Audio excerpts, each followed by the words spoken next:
Good afternoon, everyone, and welcome to the Senate Judiciary Committee hearing for April 17th, or yes, 16th? Oh, the 16th, 2024. We're going to start the day by opening the public hearing on House Bill 1591. And is Representative Hunt here to introduce the bill? Okay, is there a representative who would just like to introduce the bill? Representative Roy? Huh? Oh, we're going. Thank you, Representative Roy. Good afternoon. My name is Representative Terry Roy from Deerfield, Chairman of the Criminal Justice and Public Safety Committee of the House. I am here to introduce this bill on behalf of Representative Hunt this afternoon. And that is all I can say about this because I don't even know what the bill is. Okay, thank you very much, Representative. I might be able to speak to the House position because I heard it. If you want to ask it. Well, if you'd like to, that would be okay. Since no one's here, I might as well. Okay. Which bill are we? I only grabbed mine. What's the title? The title of the bill is "This Bill Moves Fines for Tobacco-Related Violations from Statute to Administrative Rules Adopted by the Liquor Commission." I lied. I will not speak to that. Okay, thank you very much. Okay, the chair will call Nancy Vaughn. Good afternoon, Ms. Vaughn. There we am. Good afternoon, committee. For the record, I am Nancy Vaughn, Government Relations Director for the American Heart Association. I'm very happy to come before you today, Senator Carson, members of the committee. So the American Heart Association is not coming here opposed or in favor of the bill. We just want to express some concerns that we have within the language of the bill and ask for your consideration of these items. So the American Heart Association definitely supports holding tobacco retailers accountable. And from what we understand, this bill is just repealing from state law the penalties on retailers and putting those strictly in administrative rules, which I have seen, and we don't have any issue with those. We just feel that this bill, because it still leaves in statute penalties on the young people who are caught purchasing, using, or possessing tobacco products with a fine. It could be sending these under 21-year-olds to a class, not necessarily a cessation program, but a class to learn about why they shouldn't use tobacco products. But it could also result in a fine up to $100. And we're talking about teenagers, we're talking about 18, 19, and 20-year-olds who are not maybe in school anymore, but are still they have jobs, and pulling them away from their jobs could really be an inequitable application of a penalty for products that they are basically addicted to. They all contain, well, they don't all. Most of these products do contain nicotine, either naturally from tobacco plants, or now there's a whole array of synthetic nicotine products that are out in the market, and kids do use them because they're kids, and the tobacco retailers are being regulated by the Liquor Enforcement Agency to make sure that they are not selling to people under the age of 21, but sometimes that slips through the cracks, and we're still seeing young people with these products.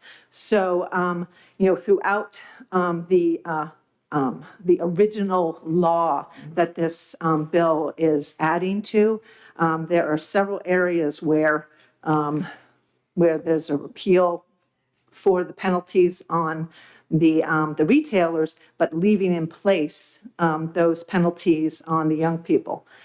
So, I won't go into all the areas on this that exist, but there are a few. And it basically does say anyone under 21 will be, could be fined up to $100 on these products. I just feel that that's well, for one thing, scientifically, as a policy, it's ineffective on getting kids to not initiate and getting young people to stop using because, again, it's an addiction to nicotine that they're now suffering from. If they are, have an identification which states that they're older than the age of 21, well, we can't hold retailers accountable for that. So that would be a different story. But if it is people who are just being sold these products, we feel that that should be removed as well. And I do have written testimony that I will turn into you. And at the bottom, it kind of gives some areas where it states what the inequities are around these penalties on young people. So that's basically the testimony I wanted to provide today, but I'm happy to answer any questions that you might have. Thank you very much for your testimony. Are there any questions from the committee? Seeing none, thank you. Thank you. The chair will call Kate Fry.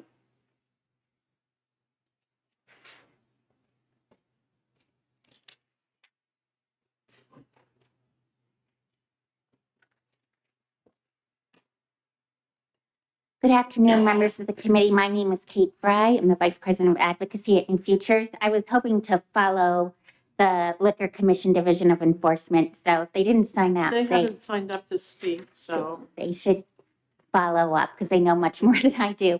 But I did want to just provide some information to this committee regarding these what's known as alternative nicotine products.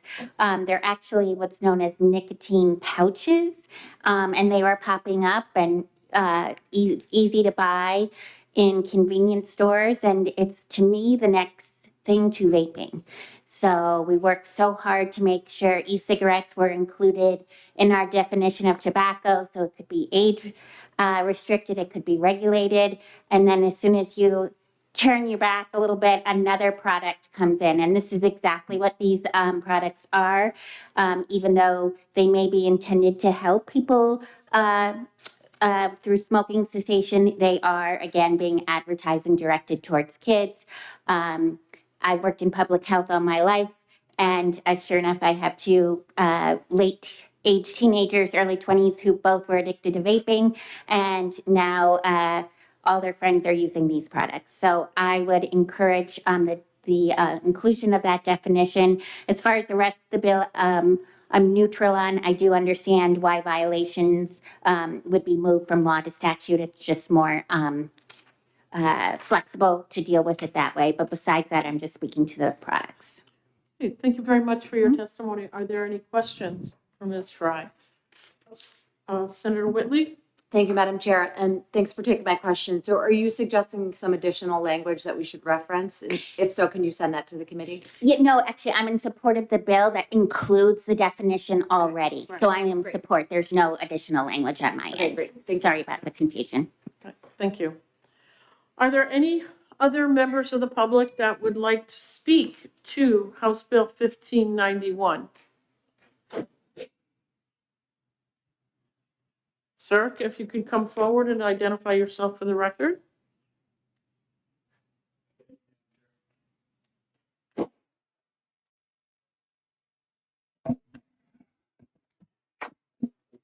For the record, my name's Chief Mark Armaganian, Director of Liquor Enforcement and Licensing for the Liquor Commission. With me today is Deputy Director and Deputy Chief Danielle Elston. We were not going to give testimony today because we do support what is placed in front of you.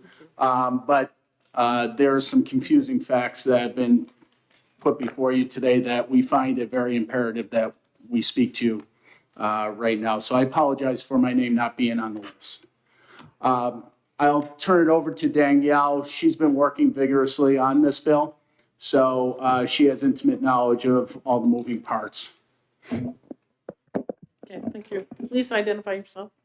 My name is Danielle Elson, Deputy Chief of New Hampshire Liquor Enforcement. Thank you for letting us testify today.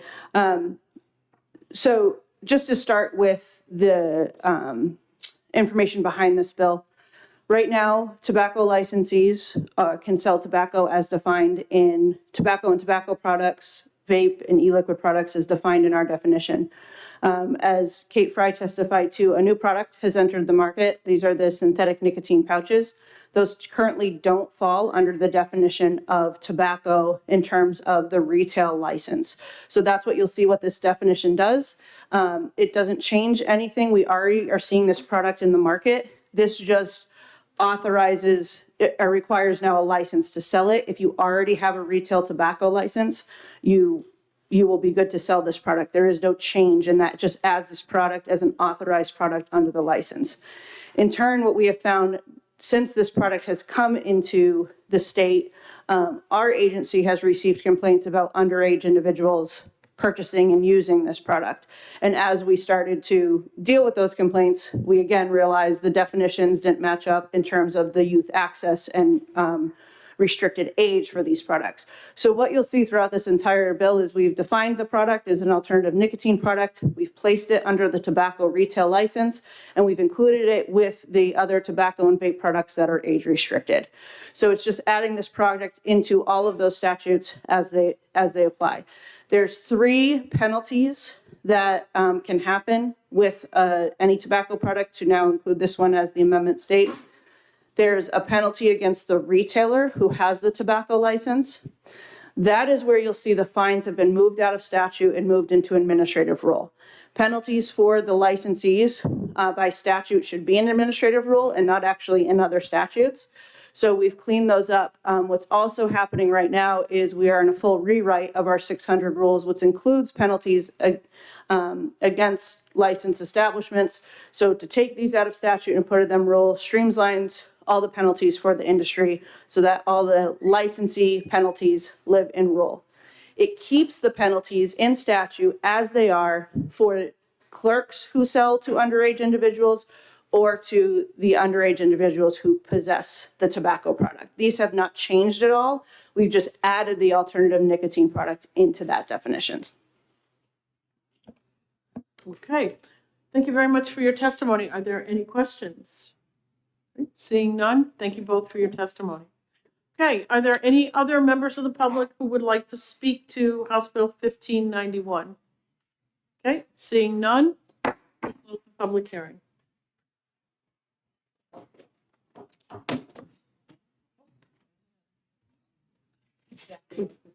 Is it? Oh, yeah, okay, well, that's good.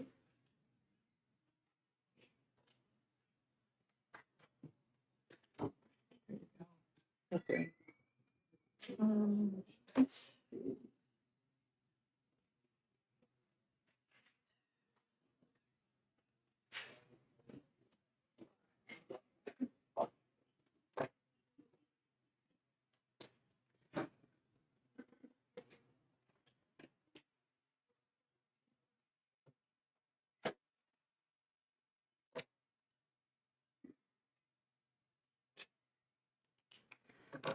That's it.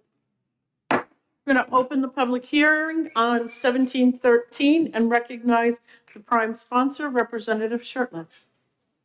Good afternoon, Representative.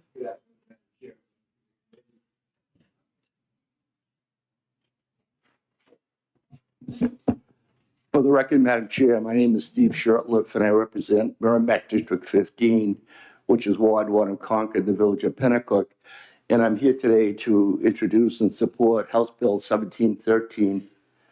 Madam Chair, I spent 26 years with the U.S. Department of Justice, United States Marshal Service, as a supervisory deputy U.S. Marshal. And under the federal court system, under the federal rules of criminal procedure, any person charged with a federal offense that is a felony is required, whether they're in custody or out on bail, required to be at every court process, from initial appearance, arraignment, jury selection, trial, and if found guilty, for sentencing. I realized this year that that is not true in the state system, which I always believed it was. On December 9th, 2019, 5-year-old Harmony Montgomery was brutally beaten to death. It took law enforcement some time to arrest and charge the individual responsible for that horrendous crime. And that turned out to be her own biological father, Adam Montgomery. In March, I believe March 19th, he was found guilty and will be sentenced on May 9th of this year.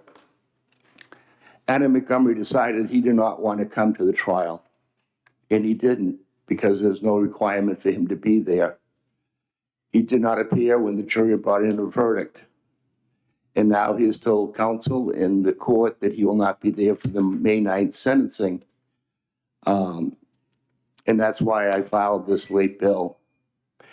It's not just about Anna Montgomery and what he did to that poor little girl. It's the bill involves any person charged with a Class A felony, which is 7.5 to 15 years or greater, which could include life, such as murder, rape, and several other crimes. This bill would compel them to be there when the jury returns with a verdict and would compel them, if found guilty, to be there for the sentencing.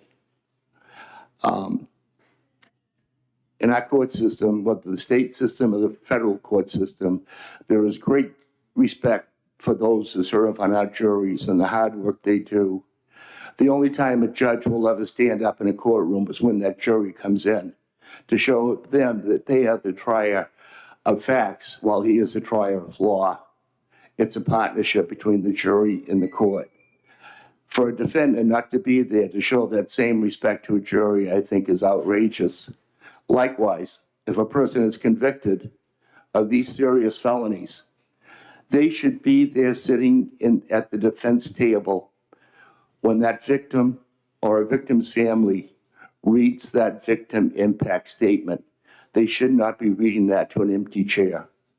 Now, it's my understanding, Madam Chair, that Paul Raymond from the Department of Corrections may have a friendly amendment, as well as Sheriff David Croft may be entering a friendly amendment requesting such. And I have no objection with that, and I'd be glad to answer any questions, Madam Chair. Thank you very much for your testimony, Representative. Are there any questions from the committee? Seeing none, thank you very much. Thank you, Madam Chair. The chair will call Terry Roy. You don't want to speak? Okay. Okay. Next, we're going to have Representative Olazov.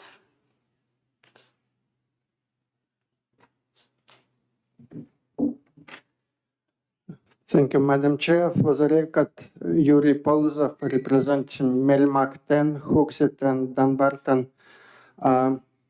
It's up to this committee to decide if this bill is needed and warranted. If you watch on YouTube public hearing in the House, there was not a single member of the public testifying in support of this bill, but for the sponsor. And we didn't have a chance to have a public hearing for this amendment until now and here, because it was a flaw amendment that significantly changed the bill, because if in its original form it was encroaching on constitutional rights as I see it.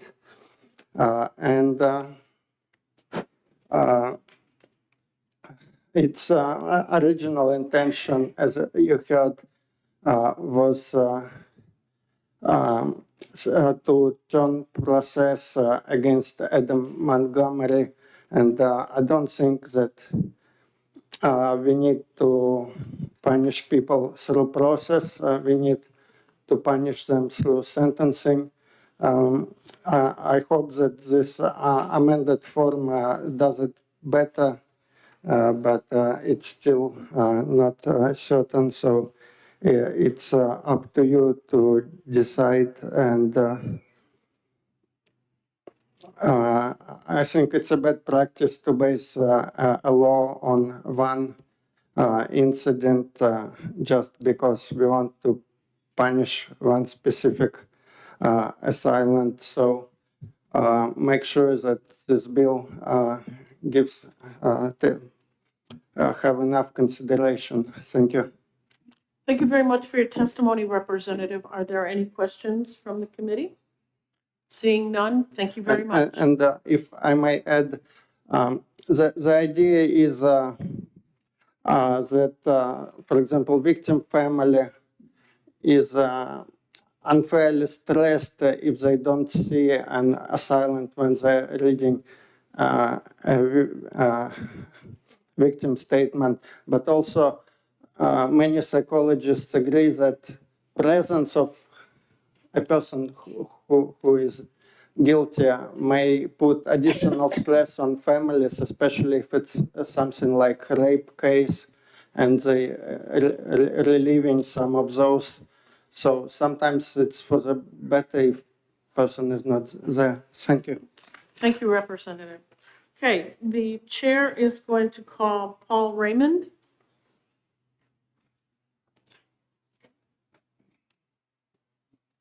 Good afternoon. Good afternoon, Madam Chair, honorable members of the Senate Judiciary Committee. My name is Paul Raymond Jr. I'm the Assistant Commissioner with the New Hampshire Department of Corrections. As it's currently written, the department opposes House Bill 1713. However, as Representative Shurtleff mentioned earlier, we are welcome to work to craft an amendment that can be found for mutual ground. While we fully understand the intent and take no position on the intent of the legislation, the language of the bill in its present form puts our officers and state employees at risk and warrants clarification. In the state of New Hampshire, state corrections officers are sworn law enforcement according to RSA 622-39 and must meet the requirements for certification in accordance with the New Hampshire Police Standards and Training Council and RSA 106L. Like their police officer counterparts, New Hampshire Department of Corrections officers must be held accountable for their actions, and any allegation of misconduct is investigated and, when necessary, referred to the Law Enforcement Conduct Review Committee and the Department of Justice Public Integrity Unit. As currently written, House Bill 1713 puts our officers in a position of being in direct conflict with the sections of statute relating to justification of the use of force, RSA 627.5 and RSA 627.6. Our experience and past practice is that the use of physical force to take someone out of a correctional facility against their will is not covered in this justification statute. In fact, the justification statute 627.5, physical use of force in law enforcement, specifies that an officer is only justified in using non-deadly force upon another person when and to the extent that they reasonably believe it is necessary to effect an arrest or detention, prevent an escape, or to defend themselves from the imminent use of non-deadly force. In that same statute, an officer is justified in using deadly force only to defend themselves or a third party from imminent use of deadly force or to prevent an escape of a person in custody who has committed or is committing a violent felony. House Bill 1713 risks creating a level of disorder. This will place all state corrections officers at risk of losing their certification and their job, and adds the likelihood of facing criminal charges if an individual being removed from the facility is injured during the use of physical force. House Bill 1713, as it's currently written, also causes a use of force situation in which the department puts the department's corrections officers at risk of serious injury themselves. So I'd like to take just a moment to explain the process of a realistic scenario if it were to play out based off of the proposed legislation. The Department of Corrections receives an order from the court requiring that a resident appear in person. A corrections officer informs the resident to get prepared to leave. He refuses. The corrections officer again orders the resident to get prepared to leave. And once again, the resident refuses. At this point, the officer must enter the cell to remove the resident. Cell extractions, when an officer uses force to remove a resident from a cell, are one of the most dangerous scenarios that corrections officers face. In this scenario, the resident is passively refusing to comply with orders. In almost any other case, departmental policy requires that a medical or mental health provider be called in to help de-escalate the situation and hopefully gain compliance from the resident. However, if the resident, all the while not risking harm or injury to himself or anyone else, continues to refuse, this law would require staff gain entry to the cell and forcibly remove him. Again, the risk of injury to the resident and officers is significant. The liability to the officer and the state is simply beyond measure. Today, this scenario would generally not lead to physical use of force in our facilities. However, with this proposed legislation, State Department of Corrections officers may be ordered to use force, thus risking serious and unnecessary harm or death. Hypothetically, one might argue that this scenario may be covered under 99D, defense and indemnification of state officers and employees, but it doesn't. 99D only applies to civil claims and actions. If criminal charges are brought against an officer who used force based off of the court order for an individual refusing to go to trial, that officer used force would not be covered under 99D protection. As already mentioned, the department understands the intent of the legislation and takes no position on the intent. However, as currently written, the department opposes the language. But as I mentioned earlier, we are open to an amendment that will, and likely craft an amendment that would work on the justification statute. If we can find a happy ground on the justification statute, 627.5, the department would have no problem with the responsibilities requested of the agency and our officers. So it is crucial for us to strike a balance between facilitating this expression while also prioritizing the safety of our officers. I'm happy to take any questions. Thank you very much for your testimony. Are there questions? Senator Chandler. Thank you, Madam Chair. Thank you, Deputy Commissioner. Can you explain for me the practical differences between transporting an inmate under any other circumstances and transport to a sentencing? Why would that be? What differentiates one from the other? I guess, so if a resident is refusing transport today, there's nothing that would really mandate us to take them out of their cell. And if I might follow Yes, up, follow up. is there any circumstance beside the one contemplated in this bill in which a resident you would be required to transport the resident? I can't say that there's a specific scenario that would require transportation. Certainly, there could be times where the person is risking harm to themselves or others, and we would remove them from the cell. But transporting them off grounds would be unusual in that situation. Thank you. Are there any further questions? Okay, seeing none, thank you very much for your testimony, Mr. Raymond. Thank you. The chair will call Jason Henry.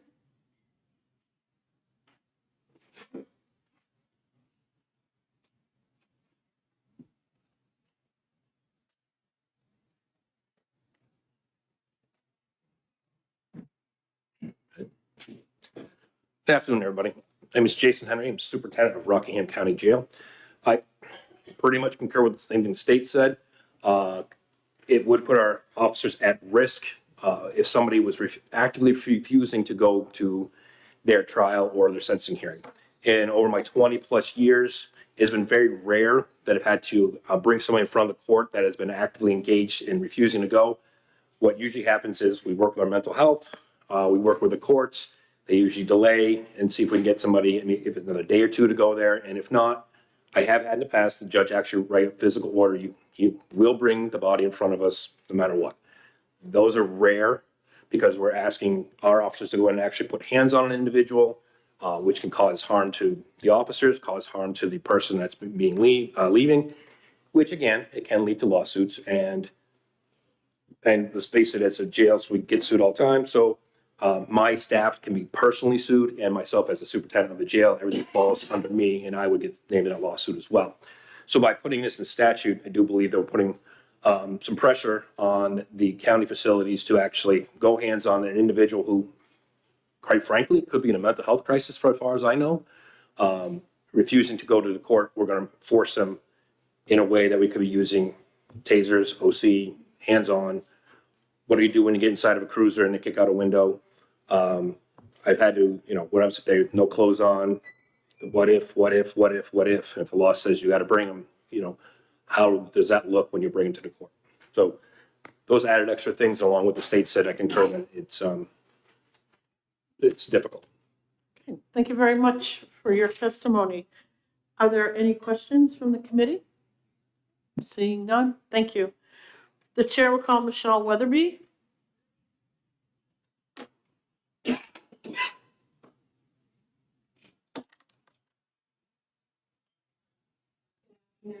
Good afternoon. Thank you. My name is Michelle Weatherby. I'm the superintendent of the Belknap County Department of Corrections. Thank you for having me. in regards to this bill, our concerns would be in regards to the same as the state and the other county superintendents, would be the forcibly dragging of an inmate out of their cell and bringing them to court. I'm not going to repeat what the others have stated, but the aspect you'd also ask you to consider would, as we're dragging this inmate into the court, the possibility of re-victimizing the victim, as you have this person being dragged out of the correctional facility, possibly kicking, spitting, in a very violent stage, and you're dragging them into the courtroom, they're there to hear the victim impact statement. How is that looking to the victim on the other aspect of that? They're being violent. They're not coming out of the jail or the Department of Corrections because they're in a violent state. We work with the courts to let them know what the state is of that inmate, to try to de-escalate the situation, because we do not want our staff hurt. We do not want the inmate hurt. That's priority for us, is to care and custody of that inmate and our staff. We don't want anyone to get hurt. Again, the inmates, staff, or at the court, the fact that those inmates are there for a violent matter, the fact that you, again, could re-victimize the victim is a possibility. I won't continue to state what the others have stated. Okay, thank you very much for your testimony, Ms. Weatherby. Are there any questions from the committee? Seeing none, thank you. Thank you. The chair will call David Croft.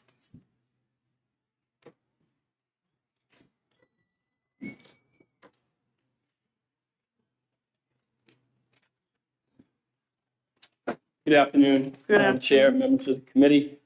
My name is David Croft. I am the Merrimack County Sheriff.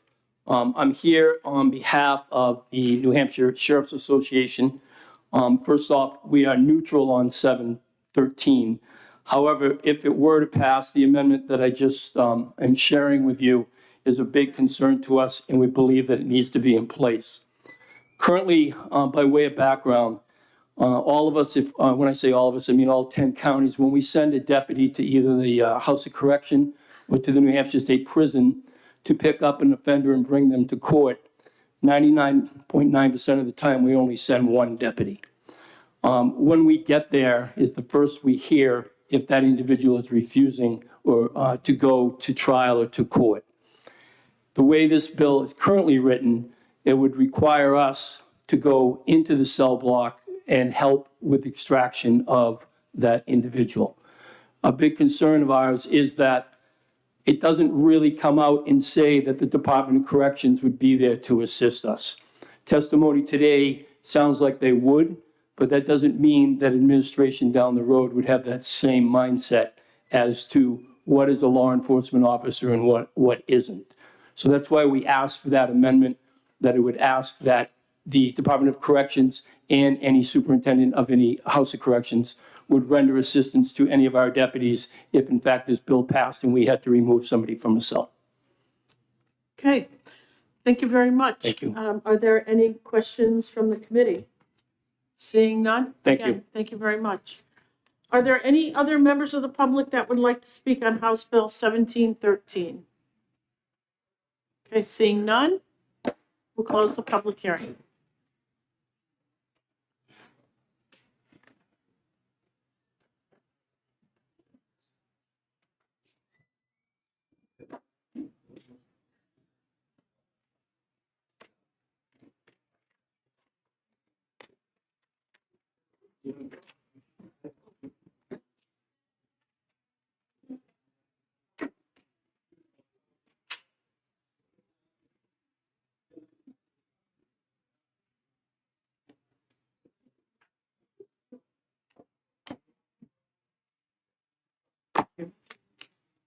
My little coloring paper.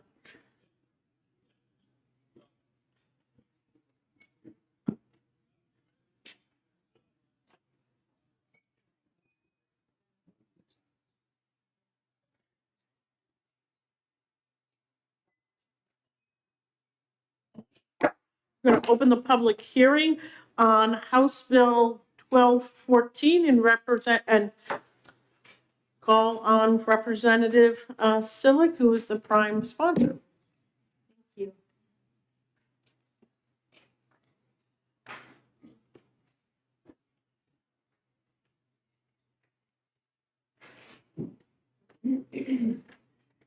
Thank you, Madam Chairs and members of the committee. For the record, I am Representative Lauren Selig from Durham. I represent Stratford District 10. And I am here to introduce my bill, which is to establish a short-term study committee, not a commission. I want to be really clear about the difference. It's not a full commission, it's just a study committee, which would be made up of 1 senator and 4 members of the House, ideally a bipartisan group, to look at juveniles who commit misdemeanors with a focus on hate crimes and look at restorative justice models for those. What I'm having passed out to you are a couple of documents. One is about a program that is what inspired me to be curious about setting up a committee like this, which has to do with the teen court program in Maryland. The details I provided for you are specific to Howard County, which is where I used to live before I moved here, so I track their news. But they've had a 94% success rate with their teen court program in using restorative justice and teen court models, and so that it is getting passed out. There were a number of things that inspired me to want us to have a group together to look at this. One is, at the time that I saw the story about the teen court and its successes in Maryland, there were also a number of hate incidents being occurring across the state, one of which happened across Portsmouth. You may be familiar, where a young person went through and did anti-Semitic, anti-LGBTQ, and other very hateful graffiti through the city. That was only one of many incidents that have happened. The number of hate crimes has been rapidly increasing, including just last week when someone smashed historic stained glass windows at Temple Israel in Portsmouth, stained glass lights. So one of the things, and I see Senator Whitley has begun reading it, is an example of correspondence I received as a result of submitting this bill. And I won't read that out loud. I'm providing it to you written, unless I'm directed specifically to read it out loud. I have no intention of reading those words aloud. My concern is we have a lot of young people who are very impressionable. And because of the way social media works and other things, they can often fall down rabbit holes where they can end up making really poor choices and get involved in hate crimes without fully understanding the implication. Now, the email that was sent to me, which I've provided you copies, was sent to me by, essentially a loner who lives in his mother's basement and doesn't seem to be able to look at the world as a good place and instead chooses to attack others. I don't know that he's redeemable at this point, but teenagers are certainly redeemable. And the idea behind this bill is to look at what do we have in the state that's working, what do we have that's not working, and can we break the cycle of hate crimes that are committed by people so that we don't have people continuing to send emails like that one with the kind of language and vitriol that are included in that message. Really my goal is to try to identify ways where, if, teen A and teen B go out and get drunk and teen B says, dude, let's go hang a noose in so-and-so's yard. It'll be so funny. And they get caught and they get in trouble. Right now, there's a good chance they're going to end up in our judicial system, which isn't going to serve either of them much good. If instead we do a restorative justice model where we can help them understand the implications of their actions and help them look at why they did what they did, the next time they go out with their friends and they get drunk and one of their friends says, dude, let's go hang a noose, hopefully they'll say, no, dude, we don't want to do that. And let me tell you why. And if we can break that cycle while they're young, then we won't end up with things like the content of what I've shared with you in writing. Thank you very much, Representative, and I would say you're exactly correct. That is a very offensive email. Are there any questions, Representative Whitley? Thank you for your testimony. Thank you, Madam Chair. That's a despicable email. I'm so sorry that you had to experience that. Yeah. Can you tell, I have a sense about what restorative justice is, but can you explain a little bit more what that means? Absolutely. So restorative justice can take a lot of different directions. Ultimately, the goal of restorative justice is to have someone do some type of work to learn about why they've taken the poor choice that they've taken, why they've made that choice, and then make whole the person they harmed. So if, for example, I came to your house and smashed your window, which I don't intend to do, but if I were to do something like that, and threw in a note that said, I don't like people with red hair. That, you know, right? I'm obviously giving a broader example. That I would need to pay for the cost of your window, whether through physical dollars or if I don't have them, through some sort of action to remedy you and make you whole. But also look at why I caused those actions so that I can come and truly apologize for my actions and so that in the future I would make a better choice. And so it can take all different forms. It could be that maybe you need to go to an anger management class.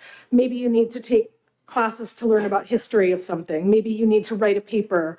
It really depends sort of on the level of what you've done. You know, this is looking at misdemeanors. And again, misdemeanors have a pretty wide range from minor to more significant. But when I spoke to people about my ideas, and I spoke to people at the ACLU, I spoke to people in the Attorney General's office, you know, the range of things that are happening is pretty broad. And there's differences in how people are being treated across the state in terms of how they're being punished. And so again, my goal is really, let's keep people out of the judicial system because that's really, really expensive. And, you know, this is a type of program that might have a higher these kind of programs might have a higher upfront cost, but $5,000 to help restore someone to being a better human and making better choices is a lot less expensive than incarcerating them when they become adults or having them make choices so severe that they can't get gainful employment once they're an adult and end up needing to rely upon further government systems. Are there any further questions? Representative, I don't know if you're aware of the fact that this weekend here in Concord, that the New Hampshire GOP had a convention. And at the convention, a number of cars were severely keyed. If they find the perpetrators and they're prosecuted and they are minors, would you see restorative justice being a part of their punishment? Absolutely. I don't see hate crimes as being a partisan issue, right?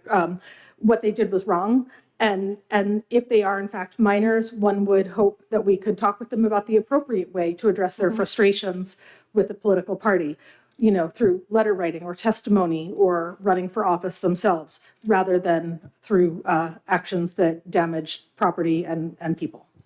Okay, thank you. Are there any further questions? Senator Abbas. Thank you, Madam Chair, and thank you for taking my question. So this would apply to any misdemeanor level offense, but would it also apply to hate crimes that rise to a felony? So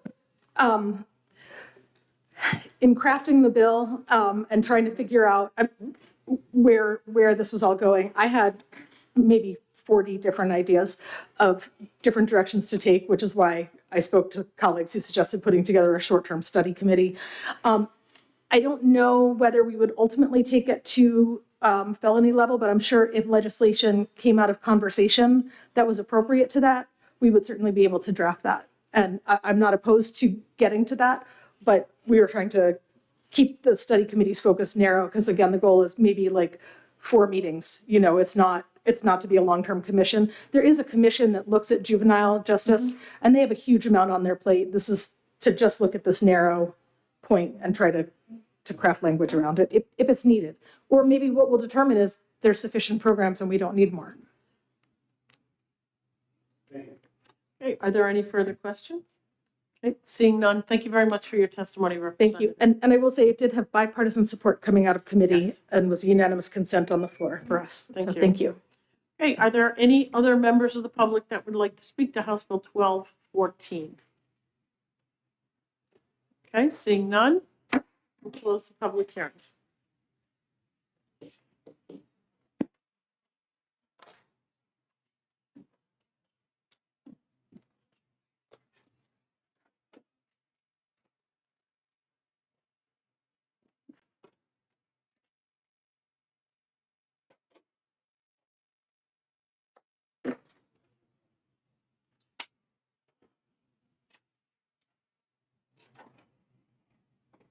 Are you kidding me? Okay.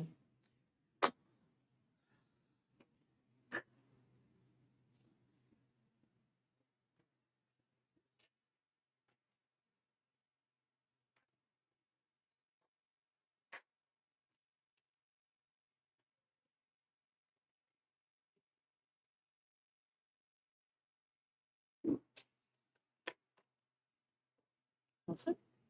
We're going to go ahead and open the public hearing on House Bill 1336 and recognize the prime sponsor, Representative Popovici Mueller.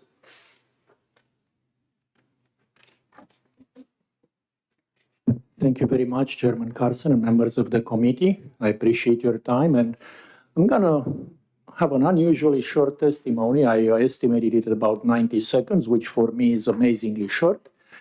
I just would like to state that the intent of the bill is to resolve an issue which right now leads from the right of private entities to ban firearms on their premises, which I want to respect. It is a good right. But when employees are not allowed to have a firearm anywhere on the employer's property, they are unable to carry also on the way to work and back. The intent of this law is to create an extremely narrow exception to that right of the private entity by allowing an employee to, have a firearm in a locked vehicle that's out of sight and so on. I will let Representative Lin, get into more detail on that since he's here and he's willing to testify. I just wanted to state that while this came out of committee without a recommendation, there was interest from the other side, from the side that opposed it, to could potentially consider supporting it if I would be able to add an additional requirement that the firearm also be in a locked container in the vehicle. I was unable to agree to that because a car is a locked container. What's the point of having a locked container inside of a locked container if we are not playing Matryoshka dolls here? So my point is that we are not that hugely apart, even though they are still opposing it, and the only roll call on the vote shows that 11 Democratic reps voted for it. So it's mildly bipartisan, and I would appreciate your support. Of course, I'm here to answer any questions, and I'll, again, defer to Representative Lin as to the details of the language. Okay, thank you very much, Representative. Are there any questions? Okay, Thank you. none. Thank you. The chair will call Representative Rhodes.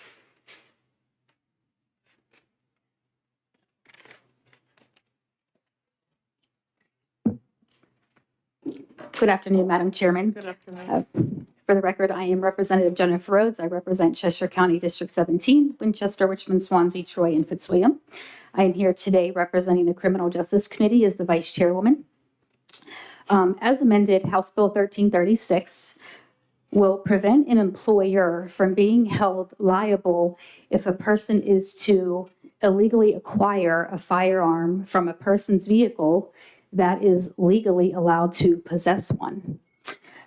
We had heard in testimony that there were some businesses around the state that actually were asking people if they had firearms in their vehicle, and they had it in their handbook that it was illegal to do so. So the committee looked at it as more of about the journey to and from the place of employer than actually while you're actually there working. The person is not taking the firearm into the place of business. They're keeping it locked in their vehicle.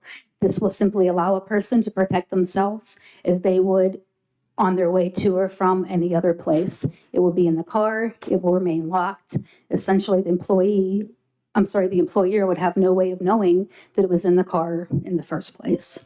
And that is why we think that we made the motion to pass it, and we agreed with the floor amendment and passed it as amended. Hey, thank you very much for your testimony. Are there any questions for Representative Rhodes? Okay, seeing none. Thank you very much, Representative. Thank you, Madam Chairman. The chair will call Representative Roy. Oh, I was supposed to tell you he's waving off. Representative Roy, you don't want to speak at all? Next, we're going to call Representative Bob Lynn.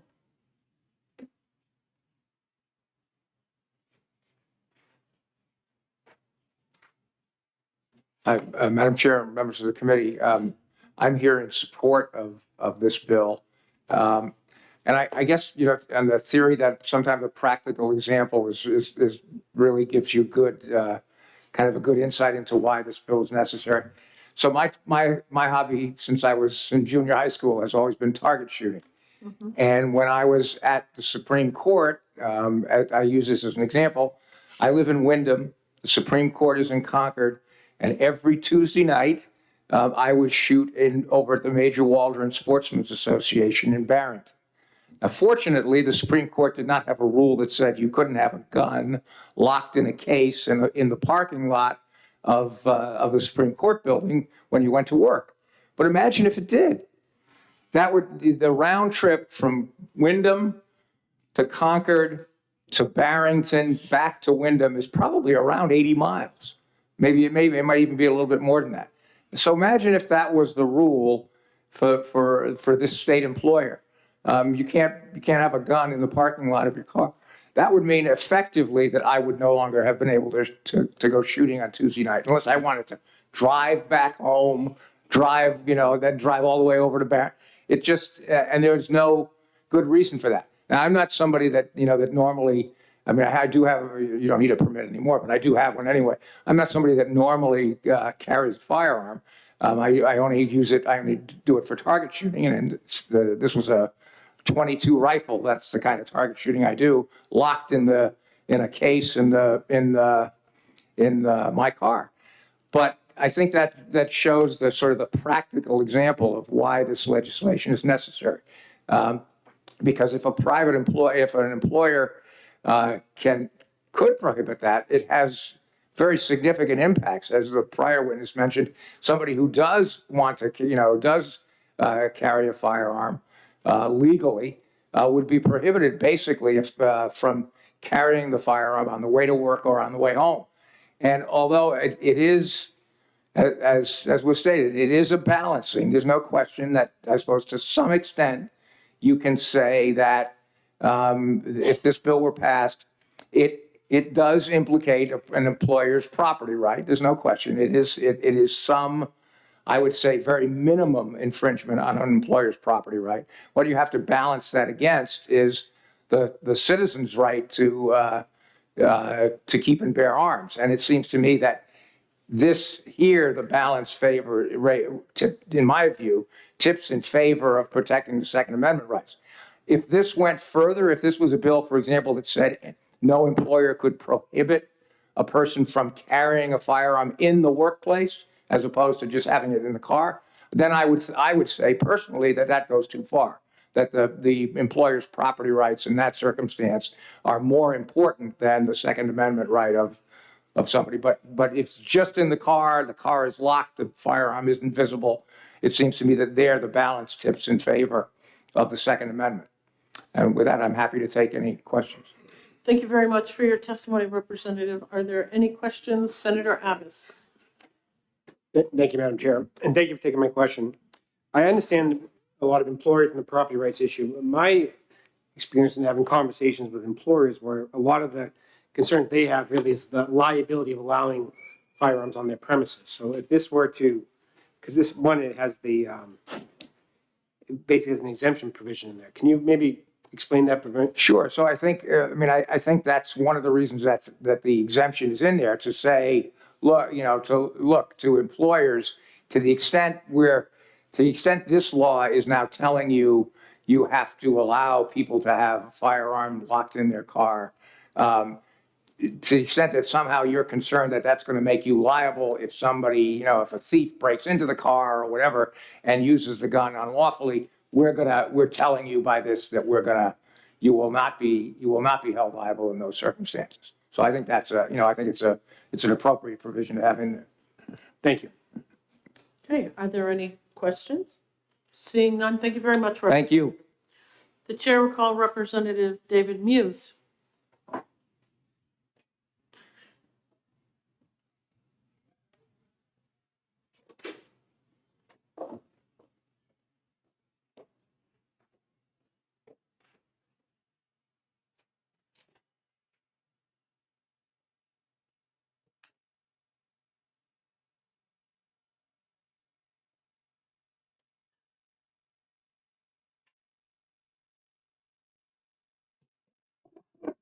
Thank you, Madam Chair, and good afternoon, members of the committee.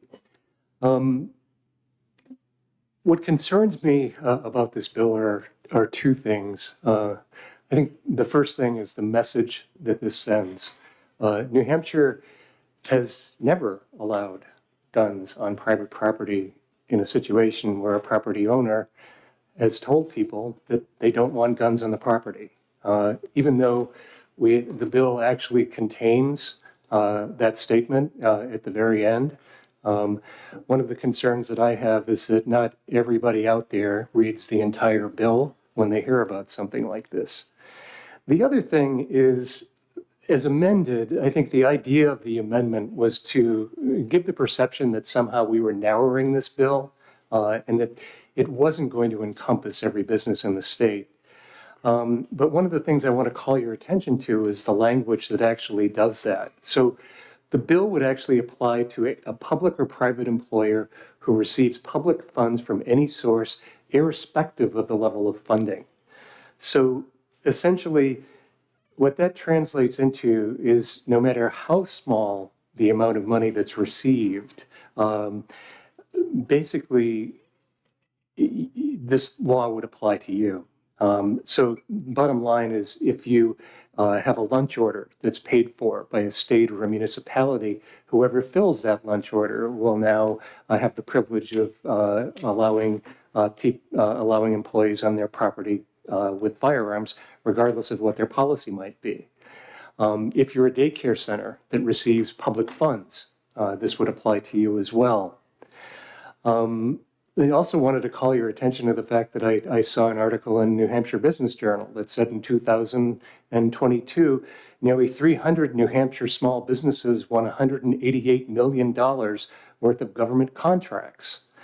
So all of those businesses now would have to allow firearms to be stored in cars on their property, regardless of how well that property is protected. And we know that some businesses protect their property better than others. Some have guards, some have it fenced. Others just have parking lots that are open to the public. We also have some very large employers in this state who contract with the government. BAE Systems is one.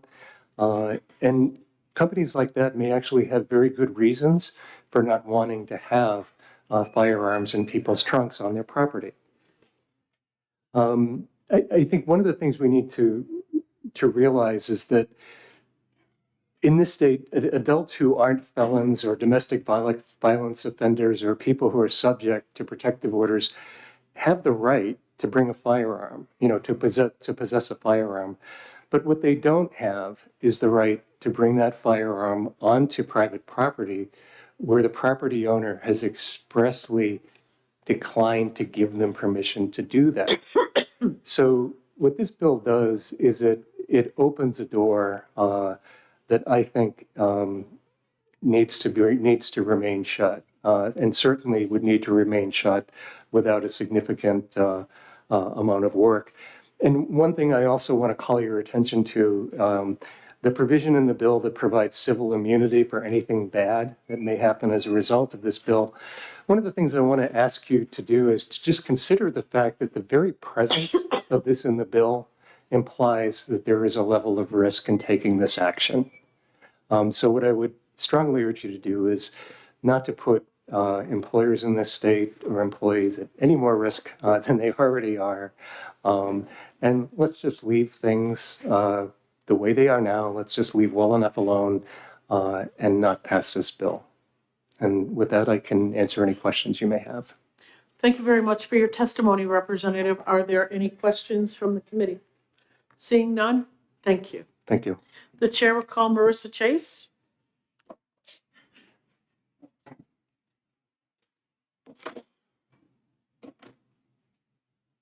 Good afternoon, Ms. Chase. Good afternoon, Madam Chair, members of the committee. For the record, my name is Marissa Chase. I'm the Executive Director for the New Hampshire Association for Justice, which is a statewide professional association of trial attorneys. We're here today in opposition to this bill, mainly because of that paragraph 3 on line 20, an employer or agent of an employer may not be held liable in any civil action for any damages, et cetera, et cetera. You all know that we oppose immunities. We believe that this bill is potentially immunizing employers for a failure to maintain a safe workplace. I believe that if this bill were to become law, I have a few questions. If you look at the statute that this adds, the section this adds, RSA 15927, if you look at the preceding statute, RSA 15926, firearms, ammunition, knives, authority of the state, it reads in part, to the extent consistent with federal law, the state of New Hampshire shall have the authority and jurisdiction, among other things, use, possession, transportation, and other matters pertaining to firearms, and nothing in this section shall be construed as affecting a political subdivision's right to adopt its own zoning ordinances for the purpose of regulating firearms or knives or businesses in the same manner as other businesses, or to take any action allowed under RSA 207-59. That was added in 2011. If you look at RSA 207-59, it states nothing in this section shall be construed as affecting a political subdivision's property rights concerning land owned and controlled by that entity. So I'm not sure how all of these sections comport with one another. Perhaps Chairman Lynn would know better than I, but those are just some questions that came up in our reading of the bill. Okay, thank you very much for your testimony. Are there any questions from the committee? Seeing none, thank you very much. Thank you. Okay, are there any other members of the public that would like to speak to House Bill 1336? Ms. Dean, please come forward and identify yourself for the record.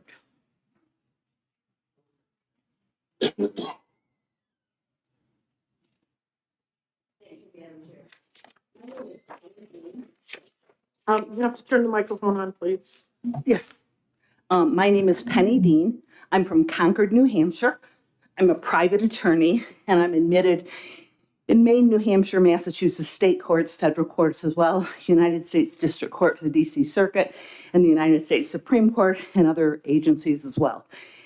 And I have to tell you that this bill is so needed because let me tell you as a practical matter, as a Second Amendment supporter, is that the first thing the police do, unfortunately, when we have those who are against self-defense and charge someone with, for example, a self-defense incident, the first thing they do, one of the first things they do, and they've done this to more than one client of mine, they go to their employer and they say, oh, Johnny Joe's not cooperating with us. We've charged him with ABC. And you know what their employer does promptly after that? Fires them. So now you have a person who's fighting for their life, for their physical life, for their financial life, for their ability to raise their children other than being behind bars and being able to support their family, and they have no chance, and this bill gives them a chance. And here's why. I didn't pull the article from the paper, but a couple weeks ago, there's an alleged road rage incident that I read in the paper. And at the time, I thought, this happens all the time, and I wasn't connecting that to this bill. And here's what happens according to the paper, and I think it was a Union Leader article. I'm going to go back and look for it. A gentleman was accused of a road rage incident, and he was on his way to work. So he pulled into work in his parking spot to go into work, and guess what happened? The police come there, and his employer was only too happy to fire him because he had a firearm in his vehicle. Because he was on employee property or company-owned property, which is where most employees are required to park. So I have had clients who, as long as they could get away with it, if you will, or be allowed to, they would deliberately park 3 or 4 blocks away and walk further into their employer until other employees would say, Johnny Joe's not parking in the employee parking lot. And the reason they weren't parking in the employee parking lot is they wanted to carry their self-defense tool to and from work. And they felt, this is the way, I'm never parking on the employer's parking lot, so therefore I'm not violating my employment and personnel rules. And I won't get fired, at least for that. I can keep a job. But imagine being charged in a self-defense case and your employer, if you will, playing along, and the police using that, because that's a tool of leverage. If you can't afford to defend yourself and you have a family, you don't know how many times I've had clients tell me, I'm not guilty and I don't want to plea, but I got no choice but to save my family financially. This bill is more than needed. It protects, it not only protects, it goes above and beyond protecting private property rights. If you look on what I call the first and only page, lines 20 through 24, this is giving employers much, much, much more protection than they have now. And to a person who also supports private property rights, this is an excellent balance. I think the authors of this bill have been cautious, They've been thoughtful. And 99% of the time when I come here, the first thing I say to you is whoever drafted this bill knows nothing. They did a horrible job, and here's all the defects, even in bills that I might support. But this bill is really well done. I guess we could all look for a flaw somewhere, but I haven't found one. And so I respectfully say that as a practical matter, most people in our society drive a car to work. Most people work for a private employer. And so what you're saying to them is a practical matter. And I know a lot of people drive an hour each way to work, or half hour each way to work. So what you're saying to them is a practical matter. You have to choose between being employed and being able to defend yourself. I don't think that's a reasonable choice, and I respectfully ask the committee to pass this bill as is. Thank you very much for your testimony. Are there any questions? Senator Abbas. Thank you, Madam Chair. And thank you for taking my question. And I understand how the bill reads, but in reality, I'm just wondering if you, with the legal background, can offer some comment on this. So in the real world, I just see that an employee could simply just bring the firearm, keep it in their car, lock it, and just not tell anyone. And would anyone really know about it? And more often than not, I think the answer would be no, no one would know about it. But if something were to happen, the employee, the employer could be liable if someone were to, let's say, break into their car and steal the firearm. So if this were to become law, by, I guess, not having that ban, of not allowing the employer to ban firearms being locked in the vehicle, wouldn't that be actually helpful to wouldn't the employers actually benefit from this law? The employers are going to benefit from this law because right now, I think what you have is, if you're going to keep me from protecting myself, then you've got a duty to protect me, meaning if I'm the employee, and anything like this happens, I think my family or others' family is going to sue the employer. But this protects the employer specifically, lines 20 through 24. It says an employer or an agent of the employer may not be held liable in any civil action for any damages for economic loss, injury, or death arising from or arising out of another person's actions involving a firearm or ammunition stored pursuant to this section, including but not limited to the theft of a firearm from an employee's vehicle, unless the employer or agent of the employer intentionally solicited or procured the other person's injuries. And that to me is almost a standard fraud line from the insurance companies use, meaning they will pay for your house if it burns down or whatever, but not if you paid the neighbor to burn it down for you. Or solicited someone. So this gives employers more protection than they've ever had pertaining to firearms, or more protection than I'm ever aware of. Thank you. You're welcome, sir. Are there any further questions? Seeing none, thank you very much. Thank you. Okay. Yes, I have it here. The chair is going to call Alexandra Rice Hawkins.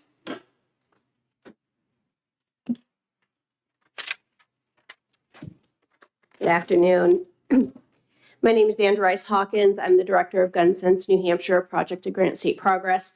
We have followed and tracked and weighed in on firearms policy at the state and federal level since 2009. We oppose House Bill 1336, enforcing public employers, nonprofits, and private businesses to allow guns on company property. As amended, this bill seeks to force public employers and private businesses and nonprofits which receive public funding in any form, including schools, colleges, healthcare facilities, childcare centers, after-school programs, and the courts, to allow employees to keep guns in their vehicles on company property, and to grant civil immunity to employers for any economic loss, injury, or death that results from the short-sighted proposal. This bill directly impacts over 300 small businesses in New Hampshire with federal or state contracts, in addition to state and local government, schools, and numerous nonprofits, regardless of their workplace safety policies. House Bill 1336 also impacts the property rights and workplace policies of every single business that interacts with local, state, or federal government, from a walk-up sandwich shop to a defense contractor, because the bill broadly covers any exchange of payment of any type and amount, whether it is for a contracted service, grants, or in any other form. A New Hampshire business that accepts a lunch order for a school meeting, provides sound and audio for a city-run community event, or contracts conference space for a state agency would be caught up under this bill. Sensitive places and programs which accept state and federal grants for childcare, education, domestic violence, transitional housing, and healthcare will also be targeted by this law without case-by-case consideration of the consequences or potential reasons to not have guns near those programs or populations. House Bill 1336 may also overturn or conflict with existing state and federal law regarding the possession of firearms in certain areas. Critically, House Bill 1336 includes no safe storage provision of firearms in violation of federal law on school grounds and potentially in conflict with private business workplace policies. House Bill 1336 only requires the vehicle to be locked and the firearm or ammunition to not be visible. These are just a few of the concerns with House Bill 1336 that the Senate Judiciary Committee should investigate and consider before making such a change in state law. Thank you for your time. I'm happy to take any questions. Thank you very much for your testimony. Are there any questions for Ms. Rice Hawkins? Okay, seeing none, thank you very much. Thank you. Okay, last call. Are there any other members of the public who would like to speak to House Bill 1336? Okay, seeing none, we're going to close the public hearing.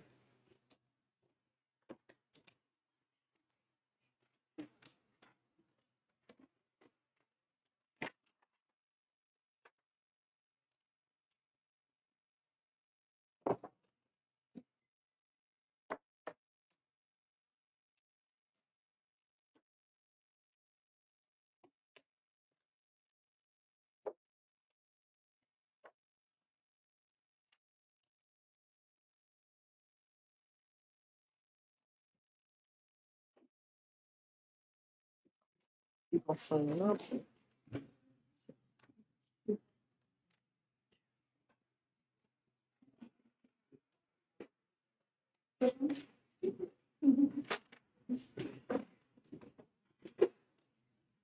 The committee will be in recess for 10 minutes.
we're going to come out, the committee will come out of recess, and we're going to open the public hearing on House Bill 1711. Before we get started, there's a couple things I'd like to go over. We have a large number of individuals who would like to speak, and I want to make sure that everyone has the opportunity to speak. So what I'm going to do is I'm going to recognize not the prime sponsor. He would like to go sometime a little later. So Representative Muse is going to present the bill for him. After that, everyone else will have 3 minutes to talk about why they either support or they do not support the bill. I'm going to ask you if you have written testimony. Please do not read your written testimony. Please submit it to our committee secretary, Mr. Shelzy. He will make sure that we all get a copy of your testimony, as well as your testimony being put into the public record. I would also like to ask you, please do not repeat testimony that we've already been given. We'd really appreciate it, and hopefully that will get us through the afternoon. So that being said, I'm going to recognize Representative Muse. Good afternoon, Representative. Good afternoon, Madam Chairman and members of the committee. My name is Representative David Muse. I represent Portsmouth, Newington, and Newcastle. The legislation that's before you today is a somber reminder of the ongoing struggle that many people in our state have to cope with the effects of mental illness and the cost of previous legislative inaction on this issue to the family of Officer Haas. We're here today not simply to prevent a future tragedy from occurring where someone else might lose their life. We're here because a person sworn to protect the lives of others has already lost his own life in a way that a simple change in our law that's been adopted in 47 other states may have corrected. In 2016, our state Supreme Court ruled that a newly enacted law that prohibited the state from sending mental health records to the FBI's criminal background check system in the absence of an in-person hearing was unclear. The court ultimately denied a request by the New Hampshire Attorney General to start sending these records to the database. Fast forward today, and New Hampshire remains one of only 3 states that doesn't share these records. The bipartisan bill before you today would change that. HB 1711 was co-authored by myself and Representative Roy. It's known as Bradley's Law in memory of retired Police Chief Bradley Haas, who was shot and killed while defending the lives and safety of patients and staff at New Hampshire Hospital. 1711 is what legislators refer to as a late bill. It's late in 2 respects.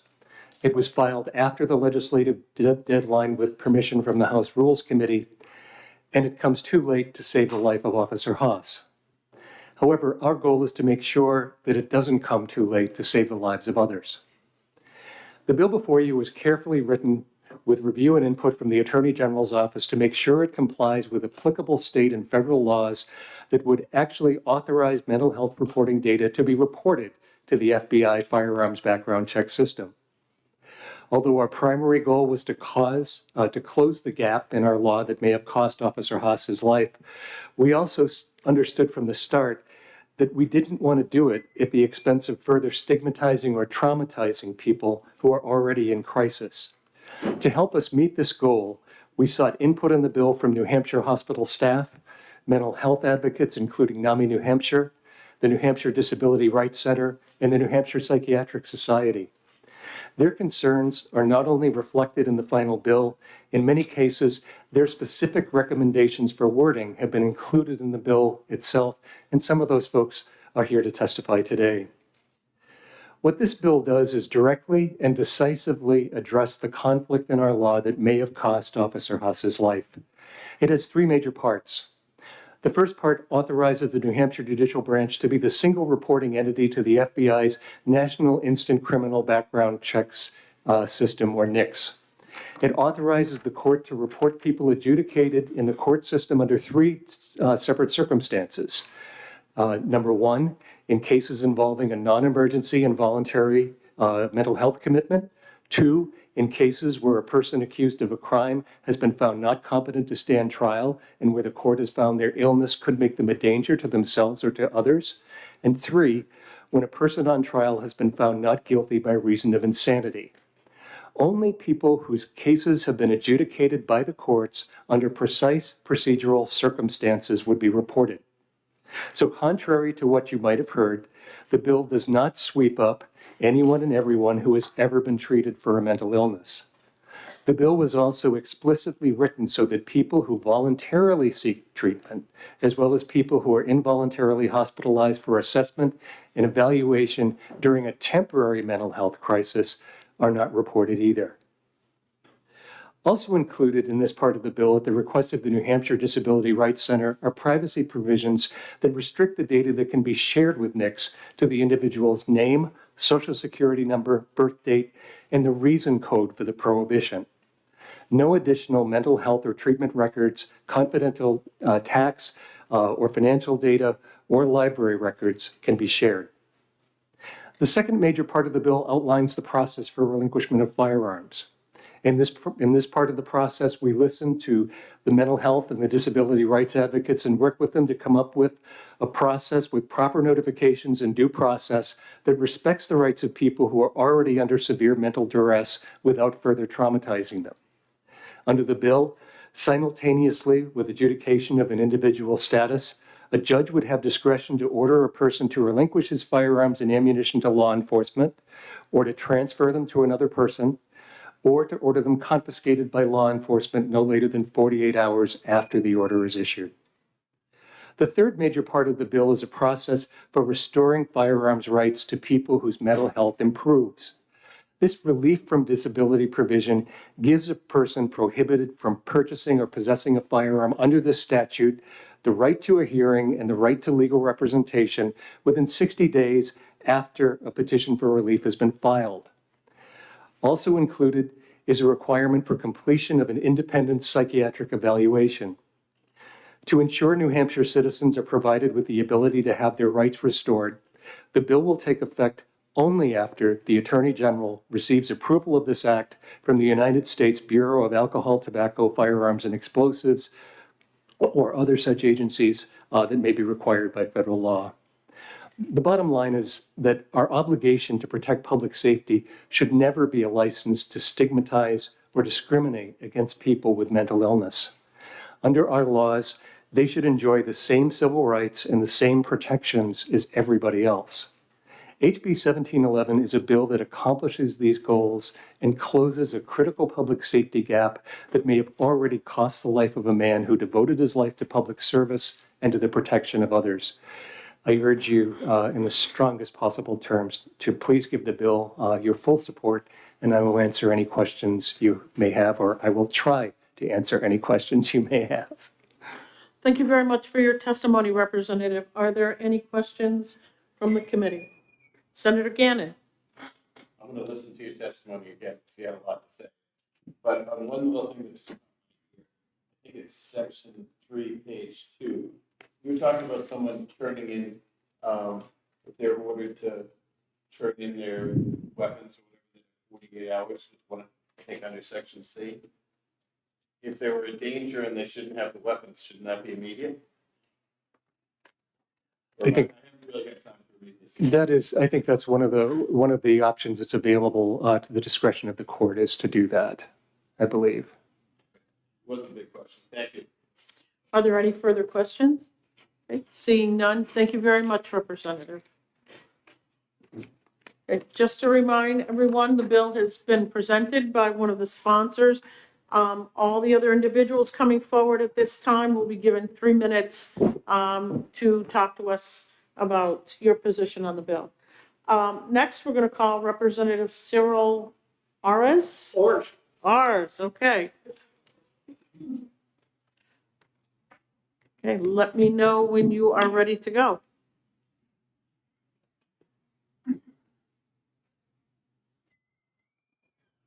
All right, start the timer. You got it. So thank you, Madam Chair. Good afternoon, everyone. I'm Representative Cyril Ors Chichester.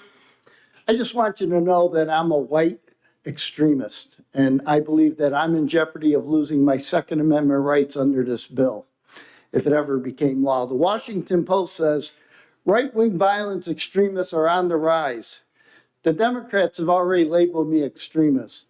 They're running against me this coming primary, this election, and I'm on the top of the list, unfortunately, because I'm an A.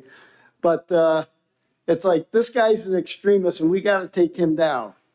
The Speaker of the House has been declared an extremist, if you can believe that. I'm pro-life.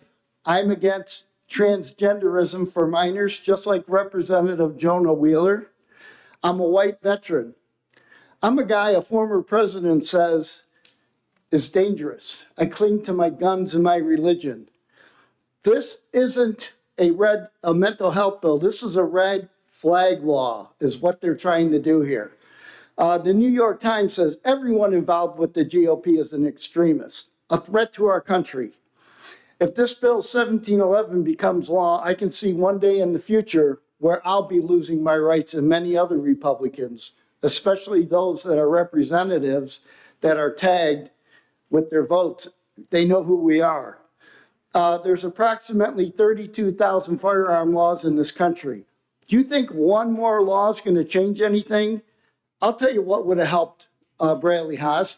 He should have been wearing a bulletproof vest. He should have been allowed to carry a firearm.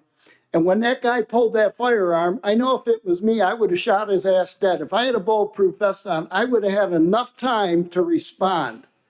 Even if Bradley Haas had ducked behind the desk counter, whatever there was, he would not have been able to defend himself. The guy would have just come around the corner and shot him. I know clients, I have 2 attorneys in my family, my children. I know clients have told their attorneys, from things I've heard in other attorneys in this room, that they've been asked about, well, if you can do anything to protect my Second Amendment rights, I'll plead to whatever you want. Just let's get this and let's get it taken care of. Let's get it go away. And too many of those attorneys have turned those clients in for mental health evaluation. And that's what's going on here.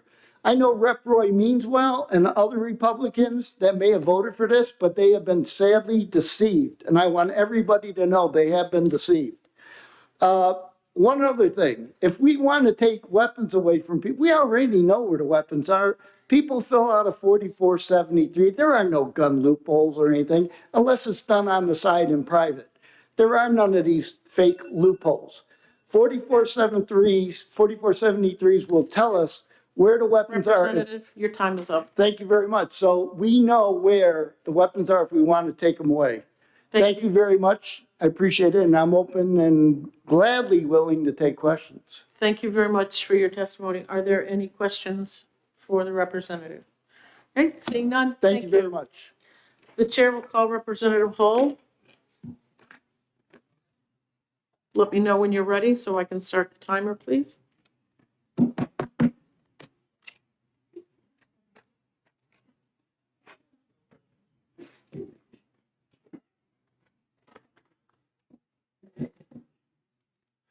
Sure, go ahead. Okay, thank you.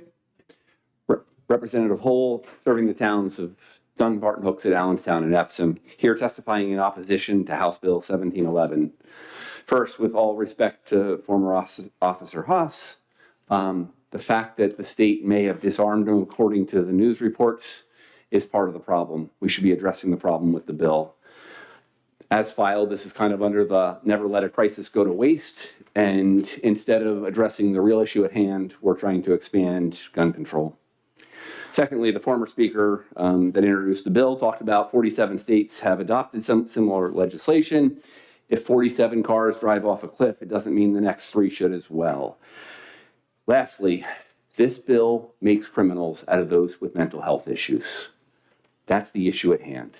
We should, in fact, be trying to get them the services and the help they need, get them the residential care that they need, not just turning around and creating more laws that really only will affect the law-abiding. The vast majority of people with mental health issues are not, in fact, dangerous. This issue is a narrow group of people. That narrow group of people, in many cases, may have committed a crime. We should prosecute those crimes. The person who murdered Officer Haas had a long, lengthy criminal history. We watered down some of those charges along the way. The fact that he was trying to, I believe it was choke his mom, was never prosecuted. That is a felony level offense. We should be going after and addressing the crimes as opposed to penalizing law abiding. Next, I turned in written testimony from Gun Owners of America. They're busy in DC, but they asked me to turn in their opinion on the bill. It is, in fact, a very dangerous precedent that it moves and allows mental health issues to go after law abiding. Next, in terms of the Bruin decision, which is, I think, the thing we want to, and I'm going to quote from the Bruin decision. Since Heller and McDonald, the courts of appeals have developed a two-step framework for analyzing Second Amendment challenges, which combines history with a means-end scrutiny. The court rejects the two-part approach, having one step too many. Step one is broadly considered with Heller, which demands the test be rooted in the Second Amendment's text and informed by history. I'll go further in the rest of Clarence Thomas's decision. He concludes the constitutional right to bear arms in public for self-defense is not a second-class right, subject to an entirely different body of rules than any other Bill of Rights guarantees. The exercise of the constitutional rights does not require individuals to demonstrate to government officials some special need. The Second Amendment right to carry arms in public for self-defense is no different. New York's proper clause requirement violates the 14th Amendment by preventing law-abiding citizens with ordinary self-defense needs from exercising their right to keep and bear arms. He goes on in this case to talk about if we applied those same principles to the First Amendment, we would not be allowed to speak. If someone's angry, for instance, if someone's angry, do we suddenly take away their ability to exercise their First Amendment rights? We do not. With that, I would ask that you would find this inexpedient to legislate. Thank you. Thank you very much, Representative. Hold on. Are there any questions for? I have a question, Representative. Oftentimes when someone has broken the law and they've used a firearm, they tend to plea bargain down the gun charges. Do you think that we should stop doing that? That if somebody breaks the law concerning the use of a weapon, that they still should be held accountable and not be allowed to plea bargain? So if someone is misusing a firearm to commit a crime, I believe they should be held accountable for it. That's part of whether we can set a one-size-fits-all rule about not prosecuting or not plea bargaining, note that down. I think that falls into the hands of the prosecutor. But if someone has a long history of violating the rights of others, including choking his mom and whatever else, and had several temporary restraining orders, the history is pretty complicated for that murderer, then we should be looking at his past history differently and maybe not allowing cash bail and some of the other things that happened that put him back on the streets. Unfortunately, creating legislation that works in 100% of the cases is difficult. We know that here. If our goal is to create something that works in 99.9% of the times, and I think a one-size-fits-all relative to not plea bargaining down might have an unintended consequence. Thank you very much. Are there any other questions? Okay, seeing none, thank you, Representative. The chair will call Representative Bob Lynn.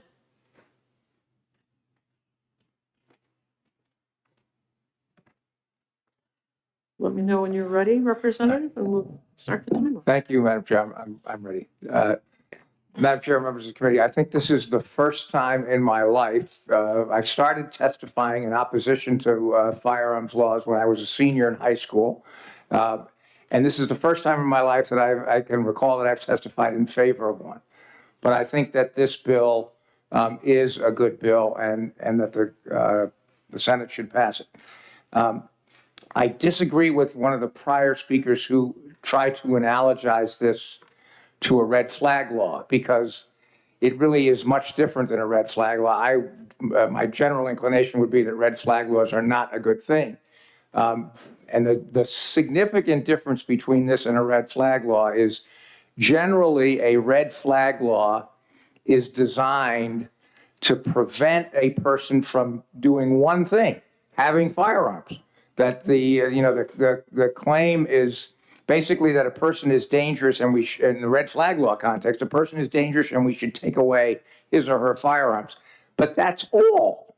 That's all that is proposed. So the person can continue to drive a car, can continue if they, for example, have custody of their children. They can continue to have custody of their children with no change.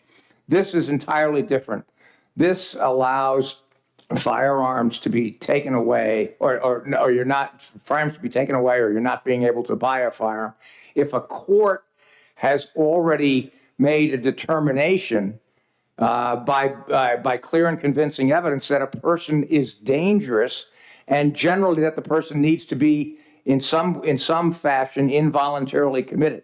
That, it seems to me, is a much different situation than a red flag law.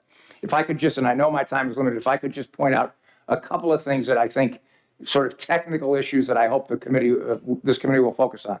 First, on page 2 of the bill, line 16, this talks about if a person is not committed, if a person who is found not incompetent to stand trial is not eventually committed, then the person on their own or the court sua sponte, and the language is on line 16, the court may transmit that finding to the Department of Safety for entry in the NICS indices. My suggestion is that that should be shall. I don't know why, if the person has not been committed, that the court or the person has made a motion that should be discretionary. It seems to me that should say shall rather than may. The other thing that I would point out, just I raised this as a question. I think it's something the committee should think about carefully. Is if in the section dealing with relief from disabilities, if the person is seeking to have their record expunged, so to speak, the standard that this bill sets out on page 5, starting at line 3 and running through line 10, is clear and convincing evidence. That is the standard by which a court would have to find that somebody's dangerous to in order to commit them. That is generally the standard.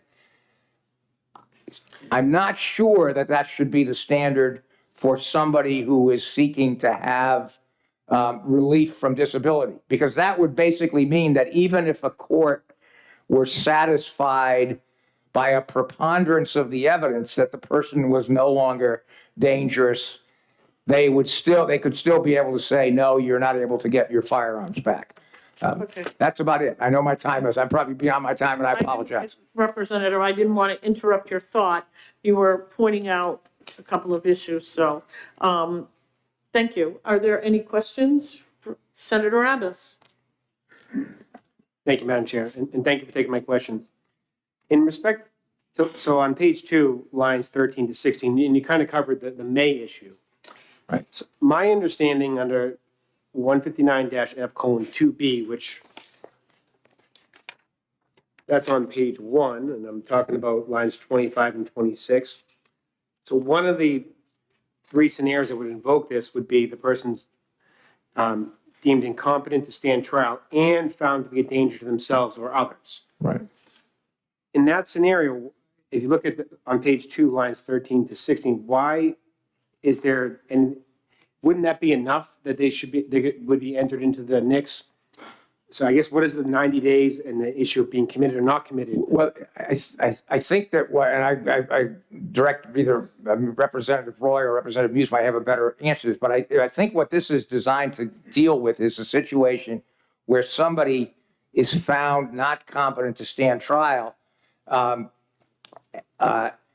the court finds that they're a danger to themselves, but then they're not, and ultimately that doesn't go through. They're not committed. So if that happens, that suggests that the person, the initial determination was not really an accurate determination, and because otherwise they would have been committed. And so if they're not committed, then it seems to me that they should be able to get their firearms back, and there shouldn't be discretion of the court not to allow that. That's what I would say. Thank you. And a follow-up? Follow-up? On page 2, lines 19 to 20, it says that the court shall inquire of the person if he or she currently owns or has access to any firearms, and if so, where they are located. And if the person answers affirmatively, the court shall inform the person that the court may order law enforcement to confiscate those firearms. I'm reading that, obviously, if you own them, it's one thing, but if you simply having access to them, isn't that different than possession itself? I'm not sure if that's worded correctly or if I'm interpreting it differently, but it looks to me that the court can potentially confiscate a firearm simply because someone has access to it, rather than having any possession to it. I think that's an interesting issue. I mean, I suppose that maybe that's an appropriate place for why it is appropriate in that circumstances to say may, because, for example, if let's give this example. Suppose that I'm the person that is subject to, I'm found incompetent to stand trial or whatever, and the court asks me, do you have access to firearms? And suppose my wife had firearms in the house. Should she have to give up her firearms because I have been committed? I mean, maybe the court would have to fashion some particular relief in that circumstance to say to my wife, you have to secure them in a way so that your husband can't get access to them or whatever. But I'm not sure that it would be legal to take the firearms away from my wife that she legally owns just because I've got, I've had mental difficulties. Follow up? What I was wondering is that it says access to, is that intended to mean possession and maybe just worded differently?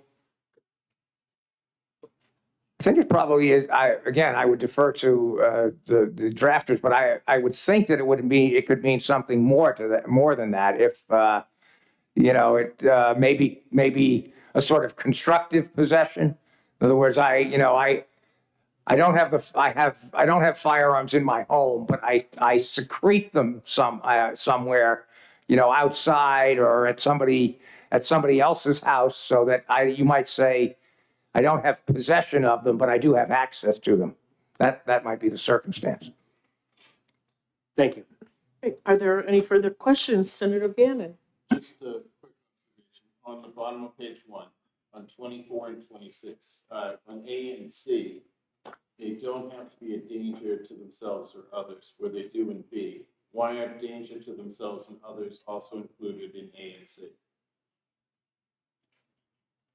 Or am I just overreading? So if I'm insane, they're going to want my guns. If I'm voluntarily committed, they're going to want your guns. But in B, for incompetent to stand trial, you also have the words in there, being found by the court to be a danger to themselves or others. Why isn't the danger to themselves or others in A and C?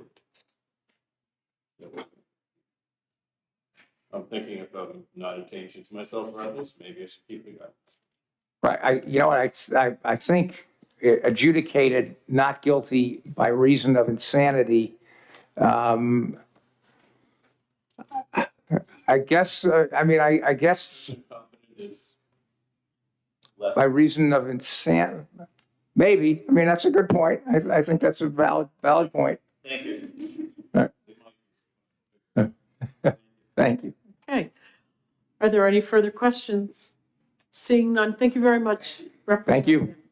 Okay, the chair is going to call Brendan Landy. Is that?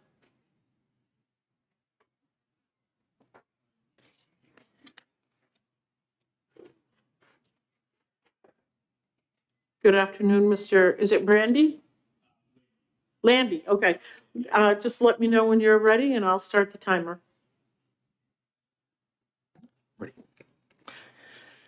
Thank you, Madam Chair and members of the committee. My name is Brendan. I am a local citizen of Newmarket, and I am here today as a concerned citizen, not because of so much the act of a person having a firearm that may not be mentally competent to handle one. I'm here because I think this bill is trying to go in a direction against firearm owners, whereas it should be more focused on providing the mental health support that we need, rather than stripping away our God-given rights from our founding fathers, provided in the Second Amendment of our U.S. Constitution, and separately in our New Hampshire Constitution, Second Amendment. I do believe that opposition of this bill directly moves towards upholding these God-given rights.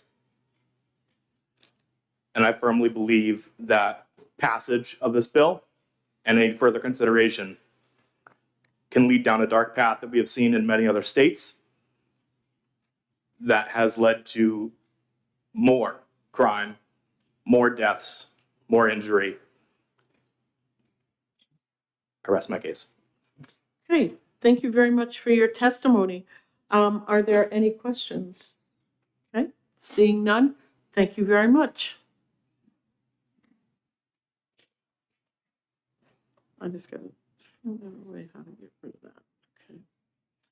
Okay, the next person we're going to call is Holly Stevens.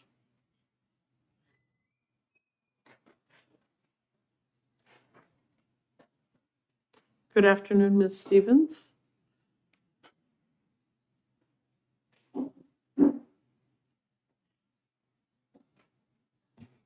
When you're all set, let us know.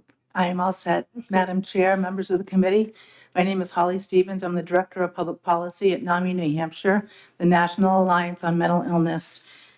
NAMI New Hampshire is a nonprofit grassroots organization whose mission is to improve the lives of all people impacted by mental illness and suicide through support, education, and advocacy. And on behalf of NAMI New Hampshire, I'm here today in what we call cautious support of House Bill 1711. As you heard, we did work with the sponsors on this bill, mainly because we wanted to ensure that as this bill went forward, there were protections within it that didn't promote any stigma, discrimination, and also protected people's civil rights. Specifically, those provisions are that the reporting that is done by law enforcement or the judicial branch and not by a provider. So to make sure that that therapeutic relationship is preserved. We also wanted to be sure that a person could petition for relief from any orders that were entered into. And that we also wanted to make sure that any removal of firearms were done in a manner that was safe. We know that when law enforcement interacts with an individual with mental illness, sometimes that does not end up in a very successful resolution. And I just wanted to answer your question, Senator Gannon, about the 48 hours. The folks who are on an IEA are generally going to be held for longer than 48 hours. So that would allow the court, if they said 48 hours from the time that the IEA went through, that the person would be in the hospital when the law enforcement went into the house and removed the guns, thus keeping that separate. The other thing that I wanted to mention is, as I mentioned, we are proponents of suicide prevention. This bill is not just about homicides, it's also about suicides. From 2018 to 2021, 88% of all gun deaths in New Hampshire were suicides. And we know that if somebody is found to be a danger to themselves or others, and they're not able to purchase a firearm, or if their firearms are removed, it can not only save other people's lives, but it can save their own life. We know that 1 in 5 Americans have a diagnosed mental illness. That's a large portion of our population, which is why we wanted to be sure that this bill included the safeguards so that guns were not just taken away from somebody because they had a mental illness, but because they had a mental illness and the court determined that they were a danger to themselves or others. So we do urge your support of the bill as it came out of the House, and I will answer any questions that you may have. Thank you very much for, oops, sorry. I gotta figure out how to turn this off now. Oh God, this thing is a pain. I give up. Okay, I think I just need to let it breathe for a few minutes. I can't figure this thing out now. I've got like. Madam Chair, after we do figure that out, do you want me to keep time for you? Yeah, why don't you keep the time, because I can't figure out how to turn this darn thing off. I just keep hitting buttons in order to try to get this stuff.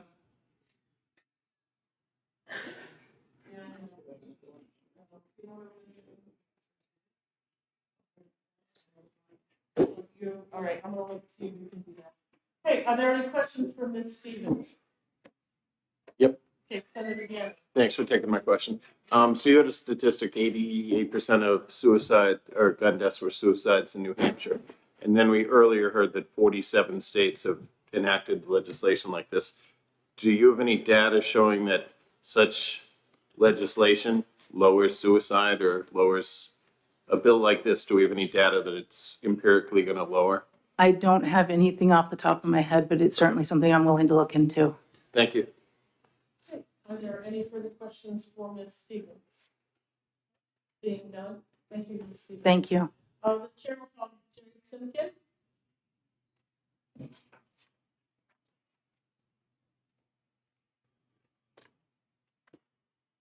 Please let us know when you're ready, Mr. Simkin. We get started time.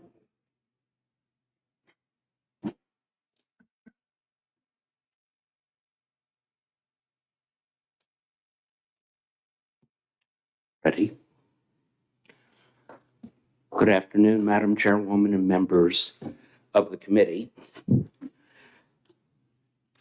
This bill needs to be ITL'd. There's a defect of constitutional nature that appears to have passed unnoticed. It's rooted in Article 6, Clause 2 of the U.S. Constitution, the Supremacy Clause, which inarguably empowers the feds to disregard state decisions as to many things, but in this case, as to a resident's civil right to be armed. So no state entity can compel the feds to modify any database. This is a nonpartisan point. It's beyond debate. Here's a real-life example. Starting in the 2000s, Massachusetts relieved firearm disabilities until the feds balked over a decade later. In 2004, Massachusetts General Court established the Firearms Licensing Review Board, Chapter 150, Acts of 2004. I won't detail, it's in the written testimony, the way in which a person could get relief and who was eligible. The FLRB began work in 2005. In 2007, the feds published the FLRB founding law, and that's attachment 1 to my testimony. In a 2010-2011 publication, the feds published a California law, but they added a note that they didn't respect what California had done to relieve firearm disabilities. That's attachment 2. Okay. In 2015, New Hampshire Supreme Court, by a unanimous decision, held that the FLRB had restored to a former Massachusetts resident his civil right to be armed. Well, gosh, what gives here?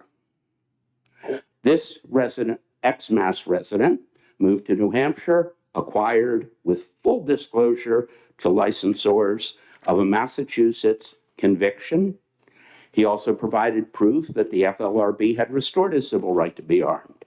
They issued him licenses. They then revoked them.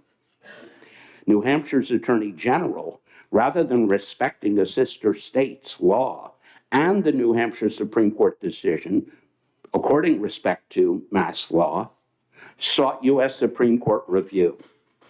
Someone needs to explain that. Thus, the idea that names can go into the federal databases and come out is fictive. Okay. Thank you very much, Mr. Simkin. Your 3 minutes are up. May I have one more sentence? Please, one more sentence. In 2018, 14 years after the FLRB was created, the feds finally told the Massachusetts authorities that the FLRB, note my grammar, had never had the capacity to lift a firearm disability. Thank you very much for your testimony. If there's additional testimony you would like to submit, we're not executing this bill today or this week, so we'll have plenty of time to read it. Thank you. Any questions? Yes, are there any questions? Seeing none, thank you. Thank you, Madam Chairwoman, and thank you, members of the committee. Okay. The chair is going to call Dr. John Hink.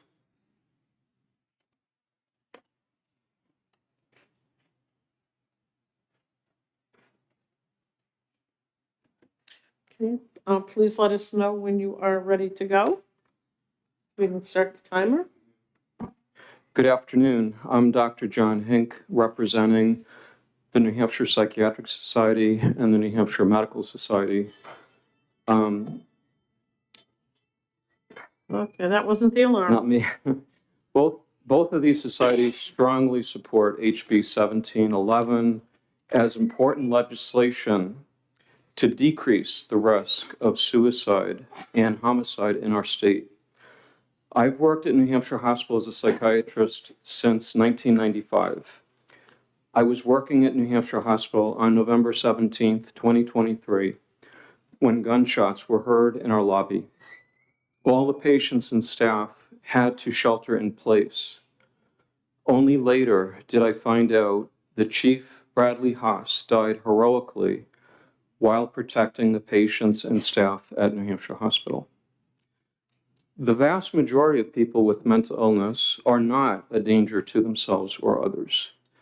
However, there is a very small group of people with such severe psychiatric symptoms that they are at a higher risk to harm themselves or others, and as a result, with due process, may be committed by a judge to the state hospital. It is this smaller group at highest risk who should be prevented from purchasing or possessing firearms. In closing, suicide and gun violence have become a public health crisis in New Hampshire and our country.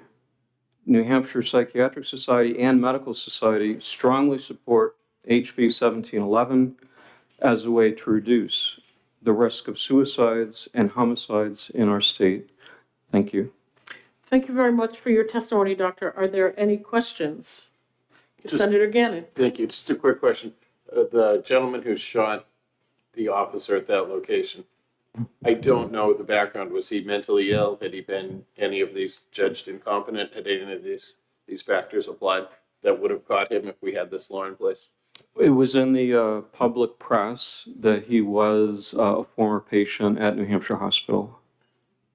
Okay, but we don't know specifically more details of that, the patient. Okay, thank you.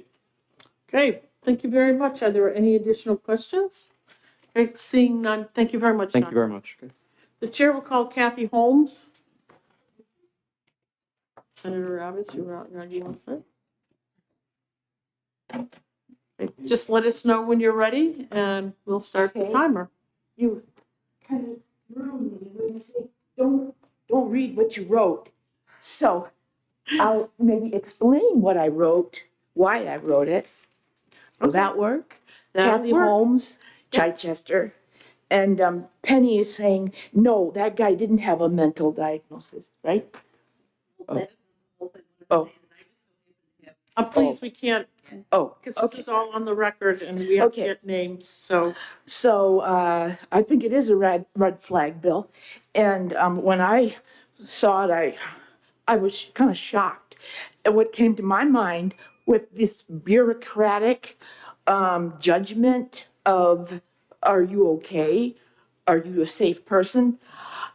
I've been collecting articles over the last year about how communism comes in and what it does. And that bill is exactly, it's like a tailor-made for communism. And yet our government was created to have a checks and balances and law and order. But you know what we're living in right now is far from, I mean, it's like surreal. People are getting away with things. And it comes down to Men must be governed by God or they will be ruled by tyrants. William Penn said that, and that's what we're going through right now. I would like to point out that in 2012, the Democrats took God out of their platform in their convention. And so there's a red flag. Okay. I could read some of the highlights of these articles, which is not in my testimony there. People being barricaded in their homes. Election interference is the Chinese strategy for a smokeless war. Destruction of the monetary system. I have a question. Which doctor judges whether a person is stable or not? Because we know that parents concerned about their child's education, they've been deemed terrorists. So you can no longer count on who is doing the judging here. And it comes down to each person in their home has to be defending themselves. And that case that the guy was talking about before, I was a case where I had a red flag on me because some tenants of ours owed us $12,000. And so they wanted to get me. So the police came and got all our guns, my husband's, all of our guns gone in a day. And we had to go to the Supreme Court, which unanimously told the judge, fix that, take it away, that was wrong. But that takes a long time and a lot of money. So I'll just say thank you for last year saving us from the weed, and please do it again. Hey, thank you very much for your testimony, ma'am. Are there any questions from the committee? Seeing none, thank you. I did give you those, didn't I? Okay. Okay. Next, we're going to call Samantha Sweater, Dr. Sweater. Good afternoon, doctor. Good afternoon. Let us know when you're ready. I'm ready. Good afternoon, Madam Chair and honorable committee members. My name is Dr. Samantha Sweater. I'm a psychiatrist, and today I'm speaking on behalf of the New Hampshire Psychiatric Society in support of House Bill 1711. And we would also like to recognize this monumental bipartisan legislation on such an important topic. Today, what I wanted to focus on for my testimony is the reason why we're here talking about this bill. And that's on November 17th, 2023, when shortly after 3 p.m., I heard a scream and someone came running into my office. She slammed the door behind her and said, "There's an active shooter, call 911.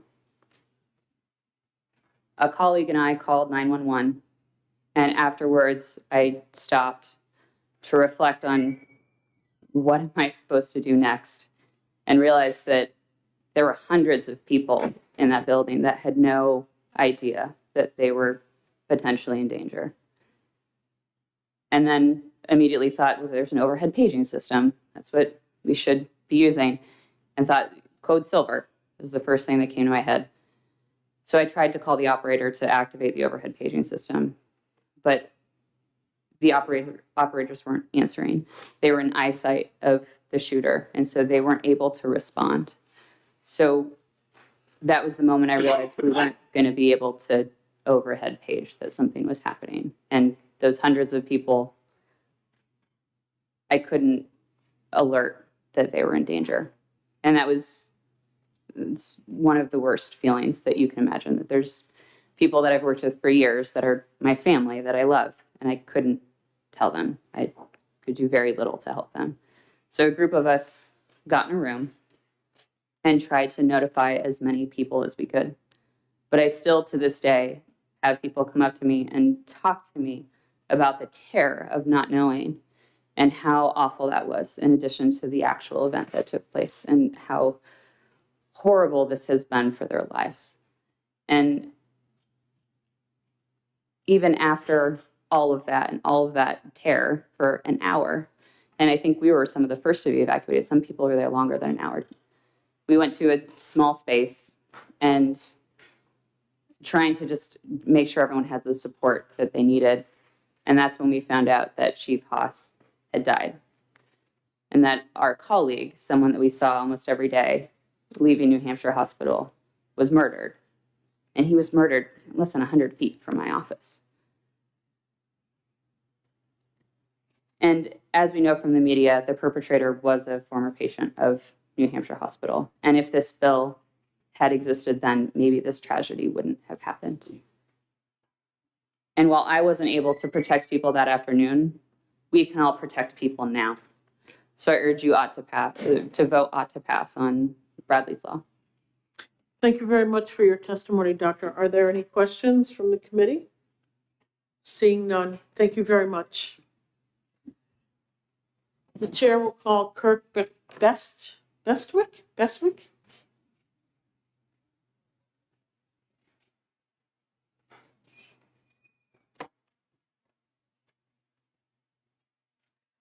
Thank you, Mr. Bestwick. When you're ready, just let us know so we can start the timer.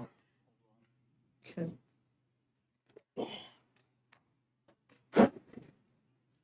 Okay, I'm ready. Okay, you ready? Okay, thank you. Thank you, Madam Chairman and members of the committee. I'm here as a citizen of New Hampshire and also as the president of New Hampshire Firearms Coalition. And when I first started reading the bill, 1711, it starts like this: an act authorizing the state to report mental health data for firearms background check purposes and providing for the process of confiscation of firearms. And that's all I really needed to read at that point. Why is it that a senseless tragedy, a person was shot down in cold blood, is now leading to a very broad and senseless piece of legislation that both borders on being unconstitutional, but totally infringes on all of the gun owners of New Hampshire that do follow the law and don't pose a risk to those around them? On my way down here, I was reflecting on the amendments to the U.S. Constitution, and for me to exercise my right to free speech when I post on behalf of NHFC, I don't need permission. I don't need a doctor's note to post. I don't need permission to exercise my First Amendment right to go to church on Sunday, and I don't need permission. The Second Amendment is very clear when you read it. It says not to be abridged. Being necessary to the security of a free state, the right of the people to keep and bear arms shall not be infringed. Since when do we need doctor's notes? When do we need psychiatrists to tell us that we are appropriate to own firearms? As I was listening to the testimony, so a number of folks around me brought up a really valid point. When you think of gun owners, should this bill ever be allowed, this atrocity ever be allowed to become law, veterans, people who are gun owners, will be more likely not to seek treatment because they will be afraid they will be red flagged in the system and they will be not able to purchase ammunition or firearms in the future. So again, a well-meaning and well-intentioned bill, maybe far beyond the realm of actual constitutional law, is going to have detrimental effects versus what the bill intended. And in reading through Amendment 4, unreasonable searches and seizures, this borders on, well, you think someone is a risk, they're going to take your firearms. That is a constitutional violation. Also, Amendment 6, where you need to be confronted by your accusers. You need to know who it was that actually flagged you in the system and why that was.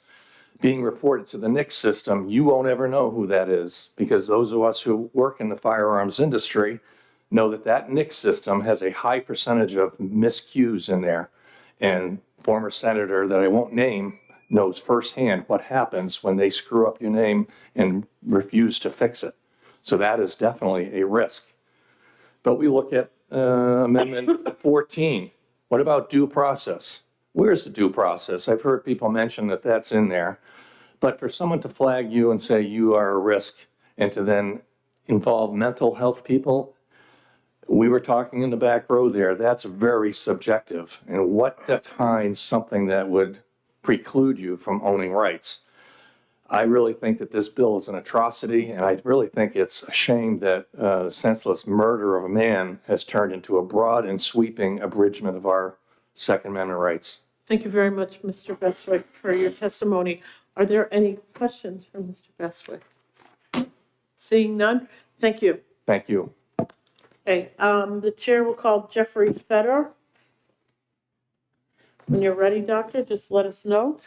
Before I start, can I just say that while I'm wearing the hat of the Medical Society now, if I'm done and you want me to explain a little bit more about the incompetency to stand trial question, wearing my hat with DHHS, I'm happy to do that. Okay, thank you very much. Okay, we're all set. So I am Jeffrey Fetter, a practicing psychiatrist in New Hampshire and chief medical officer at New Hampshire Hospital. I'm testifying today as a member of the New Hampshire Medical Society and the Psychiatric Society in support of HB 1711. As you've already heard many of the details of the events of November 17th, I'm going to spare the committee the time of going into that, except to say that I can't shake the anger that this tragedy happened and might have been prevented, because this shooter had been adjudicated by 2 judges and found dangerous by 3 psychiatrists. And by existing statutes should not have been able to access a firearm, except for that there's no mechanism in this state to alert NICS. And of course, HB 1711 fixes that. To answer a couple of concerns that I've heard over the discussion, over on the House side, I had heard the concern that there wouldn't be psychiatrists available to do these evaluations. I would imagine that the same psychiatrists who do the independent psychiatric exams for 135C commitments would be the same ones who do this. There's a concern that this is a criminalization of people with mental illness. And by criminalization, I think it's sort of being conflated with institutionalization. But in New Hampshire, we have a conditional discharge mechanism. So being on a conditional discharge, released into the community and living your regular life, but being unable to access firearms, to my mind, is less restrictive than being institutionalized for that same period of time. I think that it's clear that the statistics show that people with severe mental illness are more likely to be victims rather than perpetrators of violence. But let's be clear, I think we can have the nuance to understand that there are behavioral health crises. That's what psychiatric hospitals are for. And when we look at dangerousness all day, every day, we have something that we can add to the discussion as to whether somebody is dangerous or not from a mental health professional standpoint. Similar to how a primary care physician can deprive someone of their right to drive if they have seizures. It's the same thing. We have a duty to the public interest when and if the law tells us we do. And I think that that's what this bill is helping us to enact. I come from an NRA family. I recognize that that firearms are tools that are meant to protect you, and that everyone has a right to protection. I'm not afraid of guns. I'm not afraid of the mentally ill. What I'm afraid of is behavioral crises mixed with guns. Doctor, your time is up. Thank you. Are there any questions for the doctor? Senator Gannon. Yeah, if you can just tell me again, because I wasn't exactly familiar enough with the case. So in the November 7th murder, he had been adjudicated by a judge as what? As dangerous or incompetent or insane? That is my understanding. One of those. I didn't know if you specifically knew. He had been seen by psychiatrists and they had adjudicated him. I understand that's been reported in the literature, in the press. Yeah. Thank you. Thank you. Are there any further questions? Okay, seeing none, thank you very much for your testimony. Yep. The chair will call Brian Barry. Good afternoon, Mr. Barry. Afternoon. And let us know when you're ready and we can start the timer. Thank you. Citizens, representatives, senators. Madam Chair, before I start, Senator, you had brought up something on page 126 through 28, and I think the answer you're looking for will be lying in RSA 135, chapter 34, as far as danger to self and others. Thank you. Okay, so no law enacted or passed or to be enacted is going to stop someone who's violent, who's depressed, who's homicidal, suicidal. And I should have opened up by saying I'm sorry for the loss of former Chief Haas, who was unarmed as a security guard, and in which an armed trooper arrived to stop the threat that was posed by John Medore. We should be focused, if we really are sincere about helping people, on the failure of we as a society helping out our fellow Americans who are in mental health crises. I am a veteran, and I had a brother vet who had a crisis. We reached out to 988, and it was a horrible failure. He went to a hospital, horrible failure. My concern about this is that in this day and age, there are activists on every level. Doctors, ADAs, judges. You give someone just enough to put someone away who they don't agree with, that's a slope that I think is very dangerous, respectfully. Because if someone's adjudicated mentally defective, are we going to take away their right to vote because they can't think right? And whose opinion is that going to be? Of the government's opinion? Are we going to take away their rights to own property? What about pay taxes? Is the state going to become power of attorney for them? I believe sincerely that this was crafted in order to help. But I think the way it's being executed is poor. Why would we take away the rights of a cohabitant of a person to which this law applies? If I'm deemed or adjudicated mentally defective and my rights are suspended or eliminated, why are my wife's rights suspended or eliminated as well? It's dangerous times we live in. And people do have the right to protect themselves from every kind of evil that exists in this world. There was one part on page 3, around line 21 through 23, where the alternative given was that the firearms could be transferred to a federally licensed firearm dealer at the person's own expense for further disposition at the request of the owner and upon the order of the court. Why does a citizen need permission from the court to dispose of their own personal property? Do I need to order the court to sell my house when I'm ready to sell? Okay. And I also want to know, furthermore, if I don't want to exhaust my time, but I have a feeling I may. Who's going to pay for the citizen to get their rights back? The citizen? When the government is the one who initiated the taking away of those rights? Okay. I think I've made the point. Thank you very much for your testimony. Are there any questions from the committee? Seeing none, thank you very much. Thank you. Okay, the chair will call Aaron Cregan.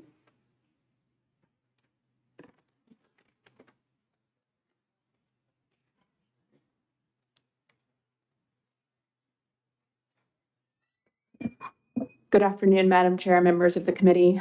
My name is Erin Cregan. I'm the General Counsel for the Judicial Branch.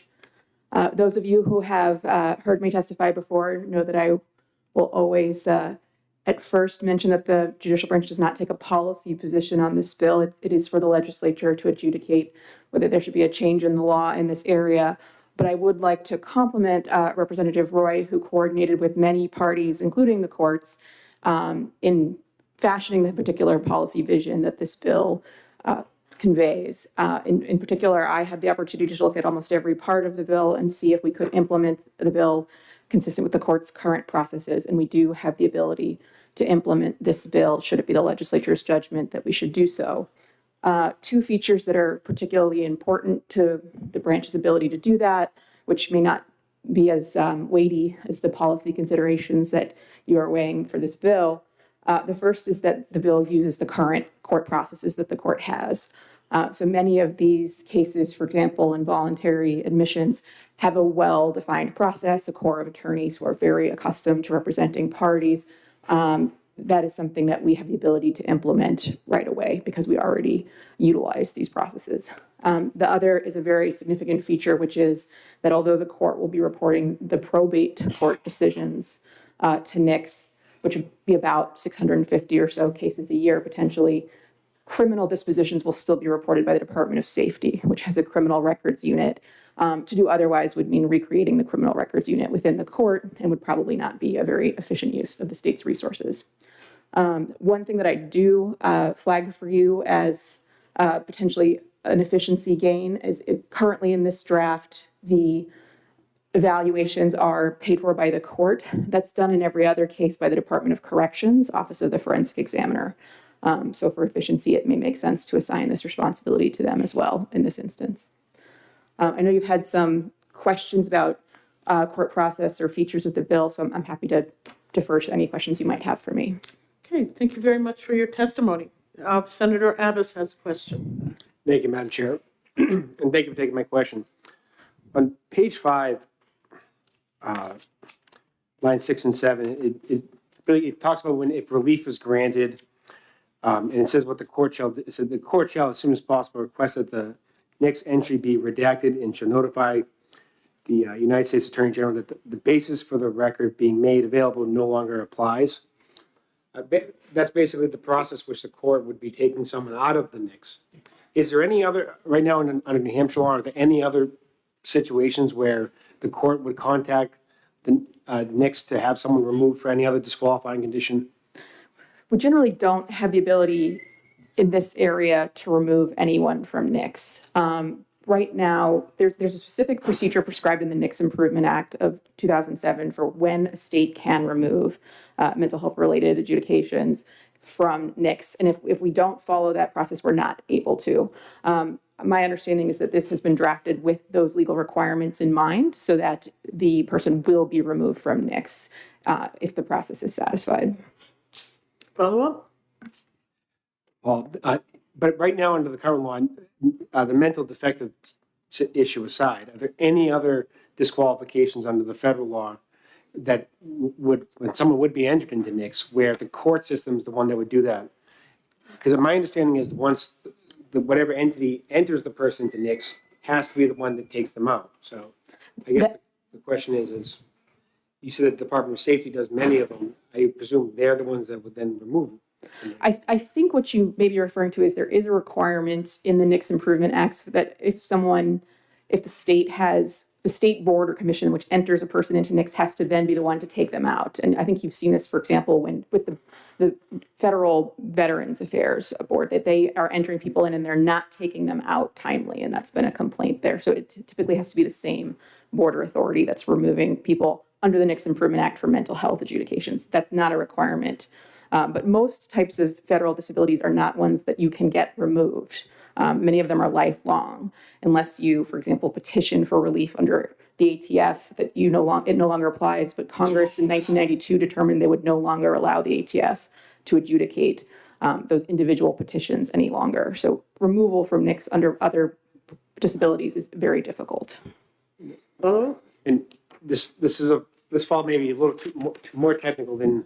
So maybe not answer this today, but on the first page, it says that the New Hampshire Judicial Branch and the Department of Safety are authorized to report to the National Instant Criminal Background Check System, NICS, records concerning a person who's been disqualified from possessing a receipt or receiving a firearm under 18 USC Section 922G4. That's the mental defective provision. So this says the Department of Safety and the court are authorized to do it, but on the back section, it says only the court can take the person out. So I guess what I'm asking is, if the Department of Safety made the entry, would the court be able to take the person's name out? Because this doesn't seem to authorize the Department of Safety to do that. Thank you for the question. My understanding is that this is fully compliant, and when you determine whether a process is fully compliant and the federal government will honor it, the ATF certifies that they have the ability to view this as one that qualifies under federal law and that they will honor our requests. So this bill, as I understand it, does not become active until the ATF has done that. So they would look at it and say, yes, you have complied with the requirements and your process for removing someone is one that we have the ability to implement. My understanding is that, yes, it does. It does comply because although the person who's reporting it is slightly different depending on the type of record, it is the court for probate court records and it is the Department of Safety for criminal records. The authority is still the state of New Hampshire. Thank you. Are there any further questions? Okay, seeing none, thank you very much. Mr. Shelsley, can you look back there and see if we still have a few names to go through, but there've been a couple of people that have come in. So I want to make sure we get everybody who wants to speak. Yes, sir? Okay, what is your name, please? Yep, I have you here. I just want to make sure that we get everybody who would like to speak.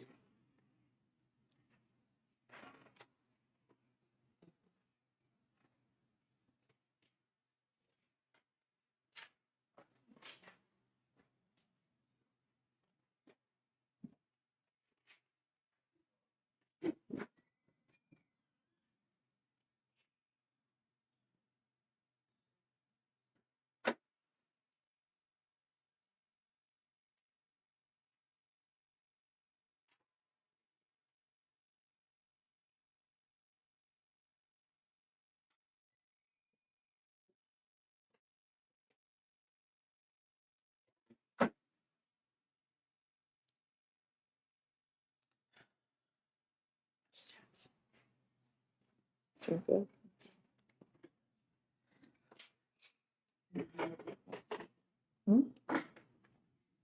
Oh, thank you. Okay, the chair is going to call Kathleen Slover.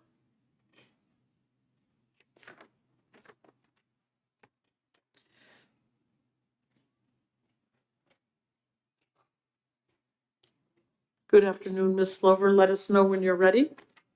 So we can start the, okay. I'm ready, thank you. My name is Kathleen Slover. I'm a resident of Portsmouth, New Hampshire. I'm also a member of Moms Demand Action, but I'll be talking on behalf of myself. Moms Demand Action is a gun violence prevention advocacy group. I've submitted testimony that talks about the Virginia Tech student who shot and killed 32 people and injured 17 others on the college campus in Virginia. The gunman had passed 2 background checks. And then a few years later, Virginia finally did what we're proposing to do today, and to increase the reporting of their mental health records.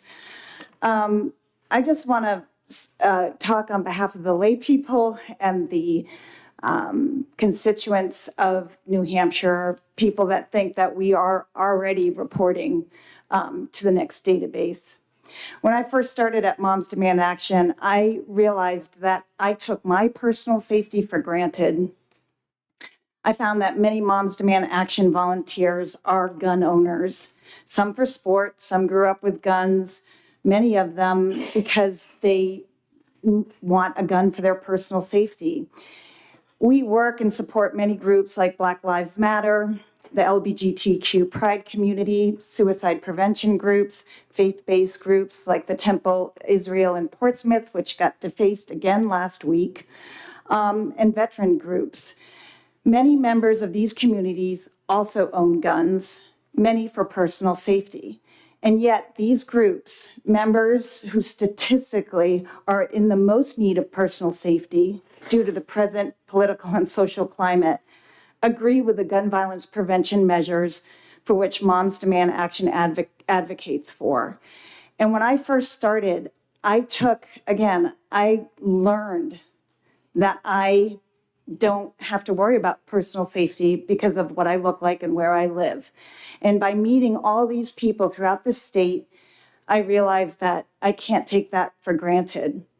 But what amazes me is how they want gun violence prevention as well. They support this bill. Private safety and public safety can and should coexist. One should not be sacrificed for the other, and I'm acutely aware of that.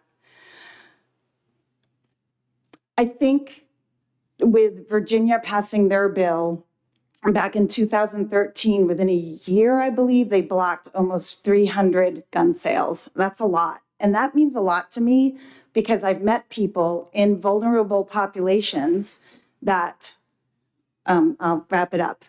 My point is that public safety balanced with private safety is where we need to be, and HB 1711 gets us there. So please support it, and thank you for listening. Thank you for your testimony, and we do have your written copy here. Are there any questions for Ms. Slover? Seeing none, thank you very much for your testimony. The chair will call James Gaffney. Just let us know when you're ready, and we will start the timer. My name's James Gaffney from Warner. I find this bill to be troubling, and for a lot of reasons. Nobody seems to have asked the question why the chief that the bill is named after wasn't armed that day. Was he prohibited by the hospital? Or was there some other reason? Because at the end of the day, nothing that any of you pass is going to prevent a bad person from doing harm to you, except you. You're the only person that is empowered to protect yourself at the end of the day. When seconds count, nobody else can respond but you. And we've witnessed law after law after law and state and federal agencies and processes be politicized time and time again. And so people will come forward with a bill with the best of intentions, and that bill is, what was intended is derailed, and what we end up seeing is a political process. Take, for example, domestic violence laws, right? Clearly, the best of intentions to protect people, but domestic violence laws, as any lawyer that works in family law will tell you, are abused right and left. And yet the state has taken no action for decades to try to improve that. There's no review process. There's no success failure criteria. Nobody revisits anything. We just continue to pass law after law after law with no sunset process, no review process. Nobody is looking to see, is something effective, is something not effective? And this is yet another bill like that. You're going to end up stripping people of their rights with no mechanism for getting them back. And we've sort of maniacally focused on firearms when firearms are just one inanimate object. If a bad person doesn't need a firearm to harm you, you could do it with a vehicle, you could do it with any number of inanimate objects. And yet we're focusing on this one thing. And so we're going to commit, or we're going to strip people of their rights without any real effective requirement to restore those rights, right? Specific to a firearm. Are they going to get their driver's license back? Pretty much guarantee it. Are they going to be allowed to own kitchen knives, a 5-gallon can of gas, any number of things that people could use to do harm? If I were a bad person, I could do far more harm with a 1-ton, pickup truck than I can with a firearm, and do it faster. So I urge you people to start really thinking through how things could go badly, how this bill could be politicized, and likely will be politicized the way our domestic violence laws have been. Thank you. Thank you very much for your testimony, Mr. Gaffney. Are there any questions from the committee? Seeing none, thank you for your time. The chair will call Kimberly Moran.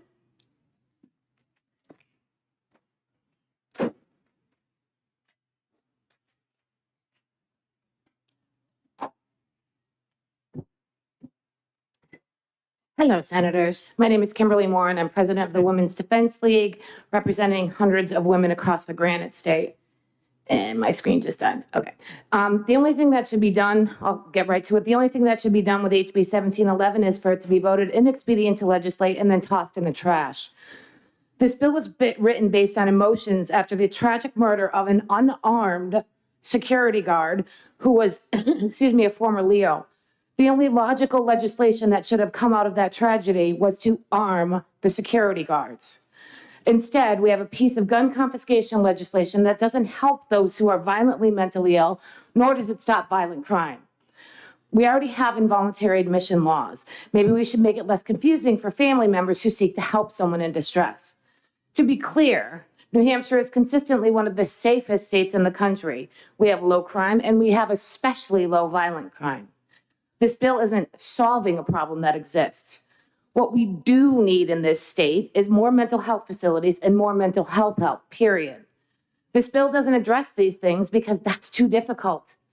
It's much easier to target in a discriminatory manner gun owners. This is typical of all gun control legislation. If someone is so violently mentally ill that they are a danger to themselves or the public, why aren't they staying in a mental health facility until they are well? Why are we putting that individual and society in danger at all? We need to provide mental health facilities that can offer the patients the dignity and respect they deserve so they can live happily and productive lives where they can be safe to themselves and to others. This bill doesn't address actual mental health issues. This bill doesn't stop criminals from getting firearms, nor does it stop violently mentally ill people from committing violent crimes against others. This bill does nothing but discriminate against gun owners and violate their Second Amendment rights. I also find it ironic that the very same people who testified here that support this bill in the psychiatric industry, so to speak, are the same people that got all the mental health institutions shut down back in the 70s and 80s. They're the ones who said, oh, just put everybody on psychotropic drugs and they can live in society. That wasn't true. Those are the same people that want to that support this gun confiscation bill now. They screwed it up, and now we're the ones paying the price. Please vote inexpedient to legislate. It would be great to truly address the mental health needs of granite skaters. Let's actually do that for a change. Thank you. Thank you very much for your testimony. Ms. Moore, are there any questions from the committee? Thank you. Seeing none, thank you. The chair will call Kang Lu.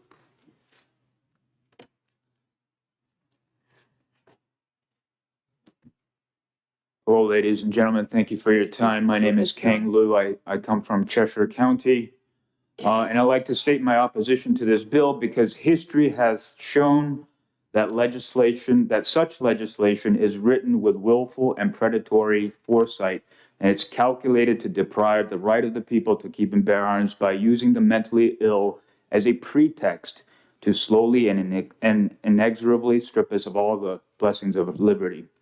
Mark Twain is attributed with a quote, "No man is safe while the legislature is in session." And since the end of the Civil War, we've seen all manners of legislation passed into statutes.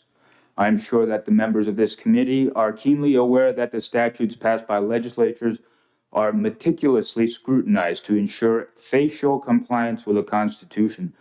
But where the constitutionality of an act falters is not here in these halls of power, but as construed by the judges and as applied by the the executive branch. So by the time your legislation materializes into the force of a billy club upon the innocent man and common people who are without the benefit of your learning, nearly every act, however well-meaning and constitutional as written, becomes unconstitutional and unreasonable as applied. For example, the license to carry firearms issued in almost every state has its origins in the licensing of public safety and security personnel who carry firearms in the performance of their duties as policemen, armored truck drivers, security guards, private investigators, and others who must carry in their professions. But as applied today, such licenses around the country are nothing more than an instrument of control to oppress the right of the people to keep and bear arms for their own self-defense. Also, as an example, the tax on federal income was originally passed on the excise of a government privilege and privilege of incorporation. But as applied today, it is an extraction on the back of American labor.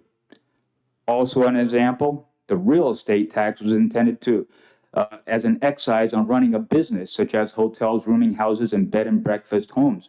But as applied to date, it has become an instrument to deprive the American people of our Fifth Amendment right to private property and the patrimony of the poor man. So is it any wonder that people have become destitute in this land of milk and honey? And will future generations wonder how their rights were subverted by well-meaning but ultimately misapplied legislation?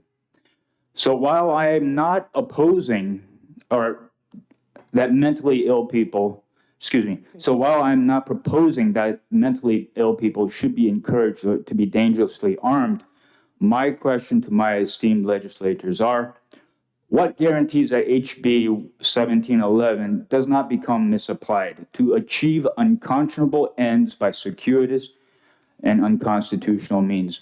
What is to say that the definition of mental illness won't be used to stigmatize otherwise normal but vulnerable people? Mr. Liu, your Yes, sir. 3 minutes are up. Okay, if I may. I don't think our forefathers would wish that that our rights be legislated away. And it's no measure of health to be well adjusted in a profoundly sick society. Thank you Mr. for Liu, your time. If that's a document that you've written, you can email it to Okay, us. So that way we'll have all of your testimony great. and it'll be included in the record. Thank you very much. I'll do that. Okay, thank you. Yes. Are there any questions from the committee? Seeing none, thank you very much. The chair will call Penny Dean.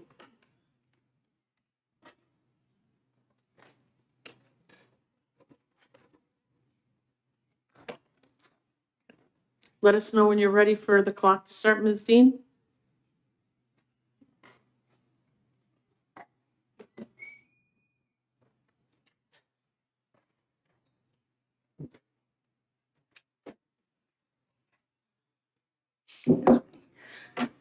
Members of the committee, my name is Penny Dean for the record. First of all, I think Senator Glennon asked a very good question of the doctor. And I too would like to know, the doctor was specific that 3 shrinks and 2 judges had found this man incompetent. I would like to know specifically the doctor's public source for that information. I think that would be very interesting to know. What I'm passing out, or what is being passed out to you right now, is the publicly available information called case summaries. And just because a person's attorney asks that they be mentally evaluated by the Office of the Forensic Examiner doesn't mean they're found incompetent. So simply a request there, even if they're found competent, it's not indicated there. So again, I ask, where did that information come from? More importantly, it's very common in bail orders for someone to be disabused of their firearm rights. So that alone has nothing to do with competency. I'm reminded of a statement from a client of mine once that said, never ascribe to malice what can be explained by incompetence. Given the amount of groups and individuals that looked over this bill and according to the public testimony were a part of the compilation of this bill, I am shocked at the errors. If you start on page 1 and look at lines 24, 25, and 26, courts can find people restorable within a year. And if they're restorable within a year, we're still reporting them.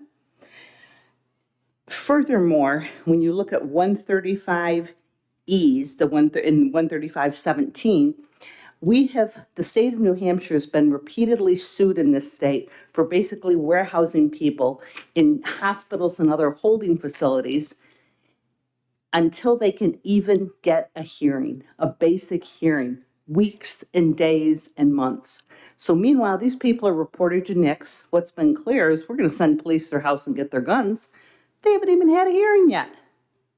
What the heck? That's not even close to due process. When you look further at the different portions of the bill, if you look at page 2, line 14, they talk about 90 days. And that's really false hope because there are contradictions throughout this bill. As one speaker pointed out, if you look at line 36, no later than 48 hours. So that 90 days is illusory. This can happen within 48 hours that your firearms be taken while you're being held, and even before you've been adjudicated if you're under 135, or 135.34. And so we've looked further, and I think the big portions of this bill are really importantly found, and I would like to think that it's inadvertent and not deliberate, and it's on page 4. If you look at page 4, lines 29 through 31, Okay. I know your 3 minutes are up, but just please finish your thought. Am I at my end of my time? Yes, you are. Oh, okay, yeah, I'm so Just sorry finish then. your thought. You had said on Yeah. page 4. Yes. It says the independent psychiatrist shall provide the court with an opinion as to whether the person is disabled by a mental illness, and it goes on. Here's why that matters. Many mental people, mentally ill people, or people who may be caught up with this are on Social Security disability. So I can tell you that if I'm the person's lawyer and you now have a psychiatrist saying, you're not disabled by your mental illness, I'm going to say, well, they may take your Social Security disability away then because you got it because of the mental problem. And the two related things are that there's no time for the court to make the order on these things. If you look at the next 2 pages, the court can wait 6 months or a year to making these orders. And I could go on, but there's a lot of procedural problems. Right, and Ms. Dean, I'd just like to offer you the same opportunity. If you've got more things that you'd like us to know, we are not executing this bill this week at all. So please put your thoughts down and email them to Mr. Schulze, and we will all get them. Thank you. Okay, thank you. Senator Abbas has a question. Thank you, Madam Chair. I asked a question of a prior witness about when someone's entering the NICS and whoever enters the person in, is it the same entity that has to take them out? So what I was asking was on page 1 of the bill, lines 20 to 22. Basically, it says the court and the Department of Safety are authorized to enter someone into the NICS system if they fall under one of the 3 characterizations of mental defective. But in the last page, on page 5, it only says that the court can remove someone from the NICS if they challenge and they're successful, if they petition for relief. What I'm wondering is, if the Department of Safety were to enter someone into the NICS, would the court system be able to remove that person from the NICS database? I don't know the answer to that question, but you have hit on one of the many inconsistencies in this bill that are drafting sloppiness or malice. Because here's one of 2 things I see happening. Number 1, when the person who now maybe is even improperly adjudicated to begin with comes back and goes through the process and is successful, and the person then says, goes to try and buy a gun, is embarrassed because they're denied. And they go back to the court, and the court says, not us, Department of Safety was supposed to do this. And Department of Safety says, oh no, this is the thing the court was supposed to do. And we get this pointing to the other person. I think that's going to be a problem. The other problem related to that is I think this is going to be bogged up with the separation of powers, because it says here the New Hampshire Supreme Court can essentially become a trial court.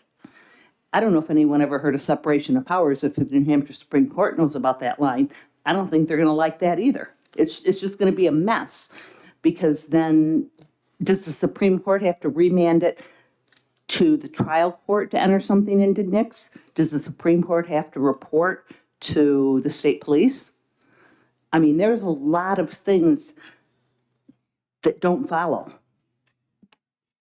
And I guess a follow-up. Follow-up? And the issue of competency.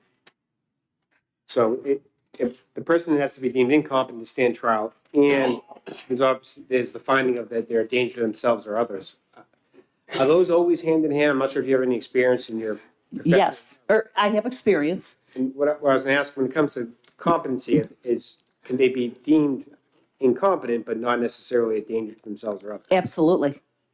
Those are very separate. Well, they can be going together, but a lot of times they're separate findings. A lot of people who some would characterize as mentally ill, or whatever the current politically correct term to use is, are a danger only to themselves. And sometimes not even a danger to others. They're simply a danger to themselves. But then I go back to, and this has been a problem throughout, just because we don't maybe share their values about how they want to live and they should do this, this, and this to be better, they've been found incompetent. There are doctors who say I'm overweight, maybe you should take away my spoons and my dessert for a while because it'd be healthier if I were thinner. But gal darn it all, at what point did the doctors get to rule our lives? And so that's exactly it. So a person who chooses to live in the woods, there are still some special forces guys who like to be left alone out of society. So are we going to bring them in and say they're living in the woods and they're, risking pneumonia? I think that there's a lot of problems with drafting with the ands and the ors among the other problems that you've identified. And the people that we should be protecting the most, which are those who maybe have different mental capabilities, are the ones that are going to be hurt by this. And I'm so concerned about the Social Security thing. It takes a long time for people to get on some of the mental health Social Security bits. I see them losing it. And I see a client coming to me, if this is law, I'm saying, Mister, do not shoot the messenger. I fought against this. I think this is wrong. But if you want to get your gun rights back, you could lose your Social Security. I wonder if that's deliberate. So these people will never get guns again because they'll have to choose. Are you all set? Thank you. Thank you. Thank you very much for your testimony, Ms. Dean. Now, I have 4 individuals that are signed up to speak, and then we've gone through the whole list. I have Mr. Hannon, Dr. Joe Hannon, Mr. Narby, Ms. Rice Hawkins, and I have Representative Roy. Are there individuals that signed in, either in support or against, hold on, Representative, who would like to speak and maybe had forgotten to check the box that you wanted to speak? Before we move on to our final speakers. Okay, Representative, I'll call you at the end. Okay? All right, great. Dr. Joe Hannon.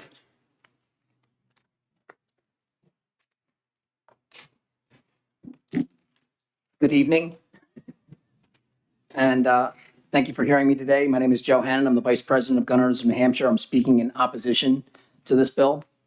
I'd like to start with saying this bill relies first on and primarily on the effectiveness of background checks.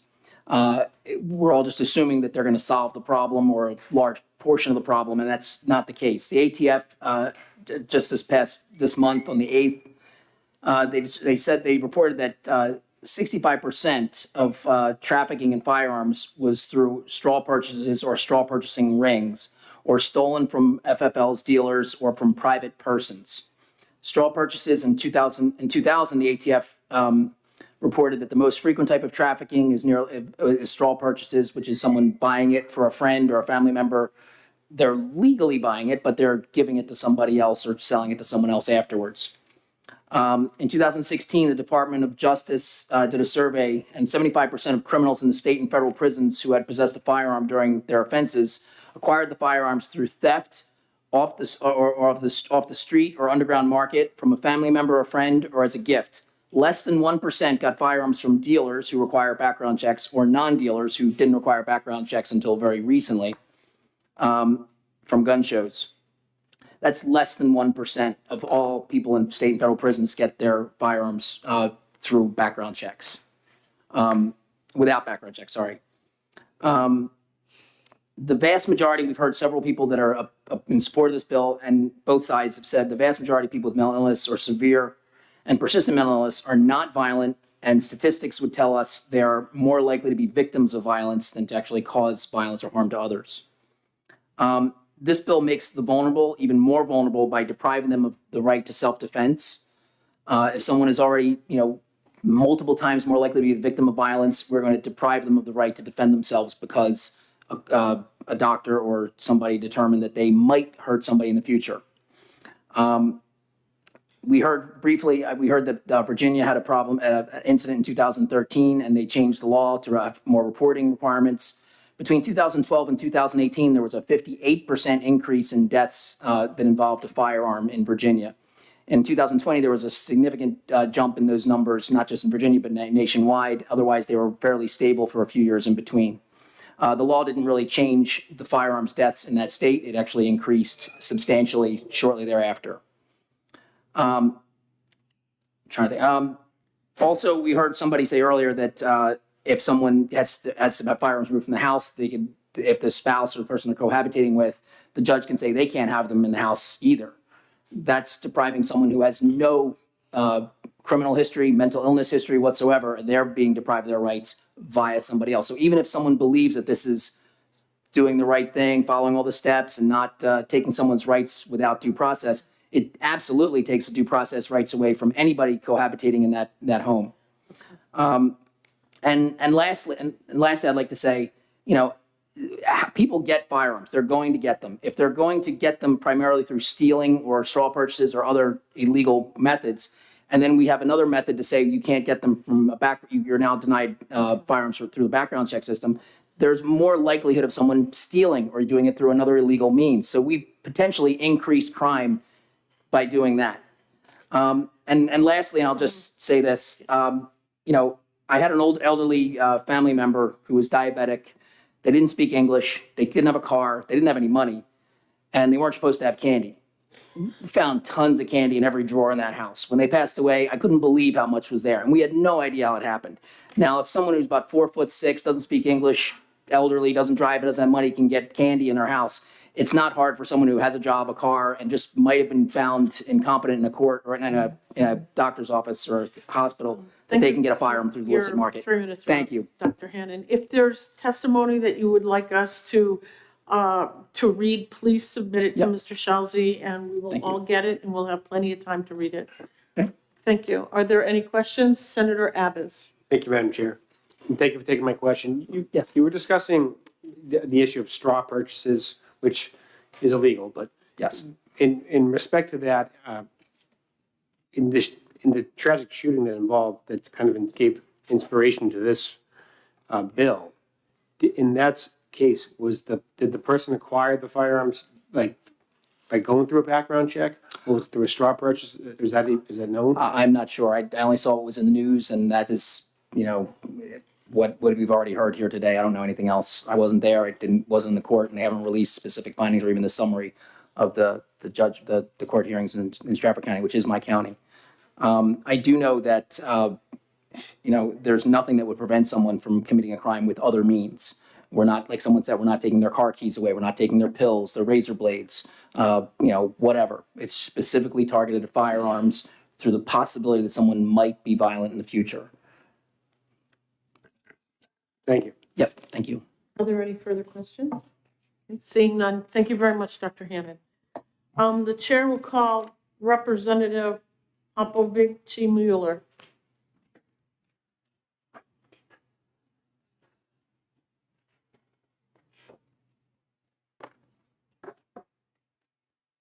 Thank you, Madam Chair, members of the committee, Representative Daniel Popovich-Mueller. Okay, Senator Abbas, let's get the timer going. Happy to wait. It's okay. All right, there we go, please. Popovich-Mueller, representing Rockingham 17. Let me start by saying that the death of Mr. Haas is a tragedy. Unfortunately, claims that we know exactly what caused it and how to fix it seem to be very premature, and honestly, I don't approve of using such a recent event that wasn't fully investigated as a reason to fill any legislation. Testimony received earlier about whether this is a red flag bill or not, I could summarize that as saying it's a very narrowly defined red flag law. Look, it is a red flag law. It takes constitutional rights away from people who did not commit a crime. And by the way, it takes a health crisis that is temporary by nature into a permanent restriction of their rights. Because regardless of all the nice mechanisms that this bill proposes, it will take years and tens of thousands of dollars for anybody to get their rights restored. How many people do you know have tens of thousands of dollars to spend on this when, again, they would never ask to be on this? I'd appreciate if you take a look at page 5, lines 3 and 5. That seems to flip the presumption of innocence and the burden of proof from the state to the plaintiff, but requiring that in order to get relief, the judge must clearly prove the person is innocent, which is unheard of in any law. If a conviction should be reversed, the standard is to prove that the original evidence was not clear to convict people, not that people are innocent. Nobody can prove they are innocent. Seriously. I defy anybody to prove that. Especially when the question is not whether they're innocent of a past act, is if you are likely to do anything wrong in the future. That is just bad language. I come from a communist country, born and raised in Romania. I lived there until I was 22. I've seen plenty of political dissidents put in mental hospitals under false claims that they were mentally ill because the state wanted to discredit them.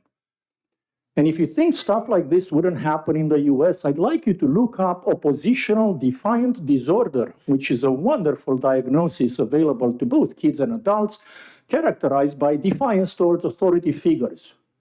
What the government considers an authority figure is themselves. Based on this slope that we are starting to go on, we are opening the door to anybody to be called crazy for political reasons and have their rights taken away from them.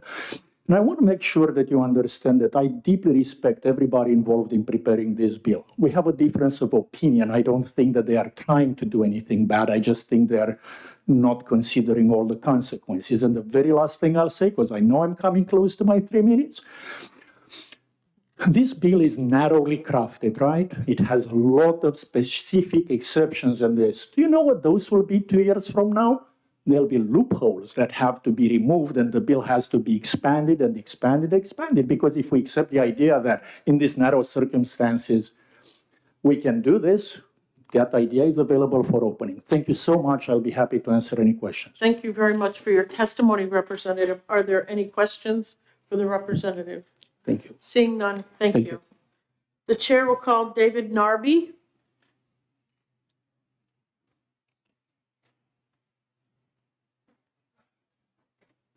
Good afternoon, Mr. Narby. Good afternoon. Thank you, Madam Chairwoman, ladies and gentlemen of the committee. Senator Abbas. Okay.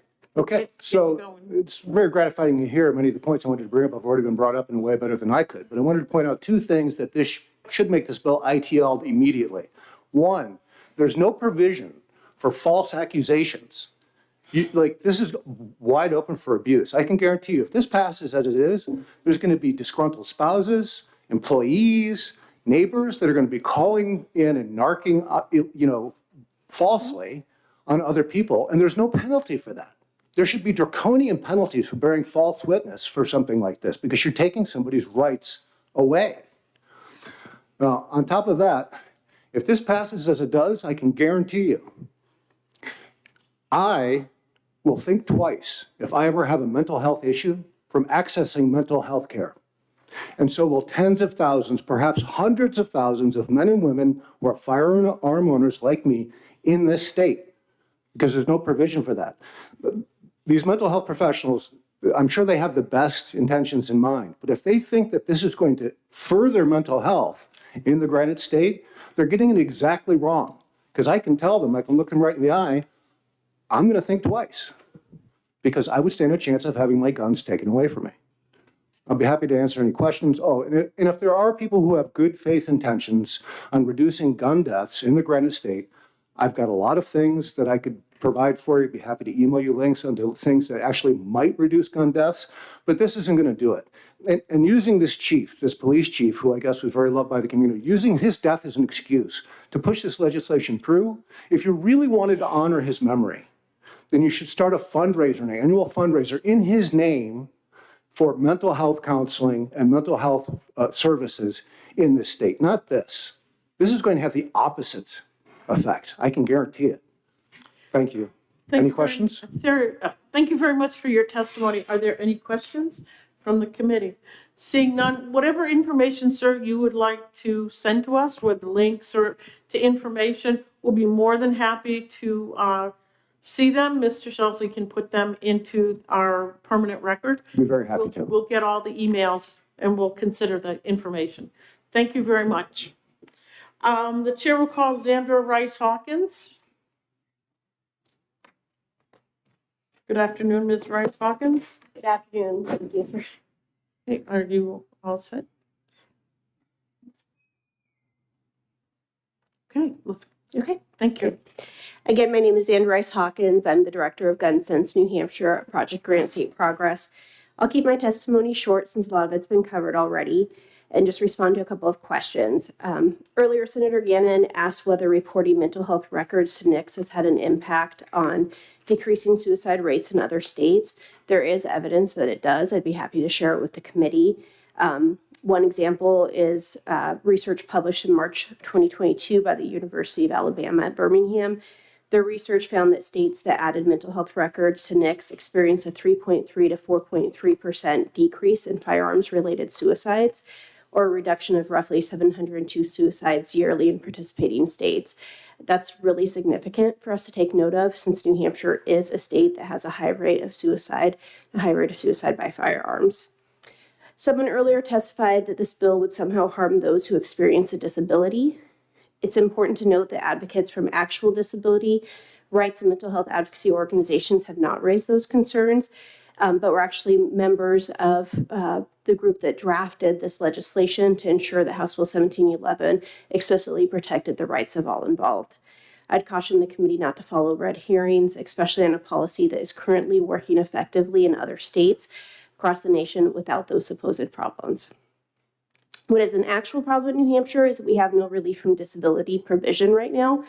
Our organization has testified in support of an adequate relief from disabilities program for the last 8 years, sometimes in front of this committee. Right now, some individuals may inappropriately be denied firearms rights because there is no qualifying relief from disability program in New Hampshire.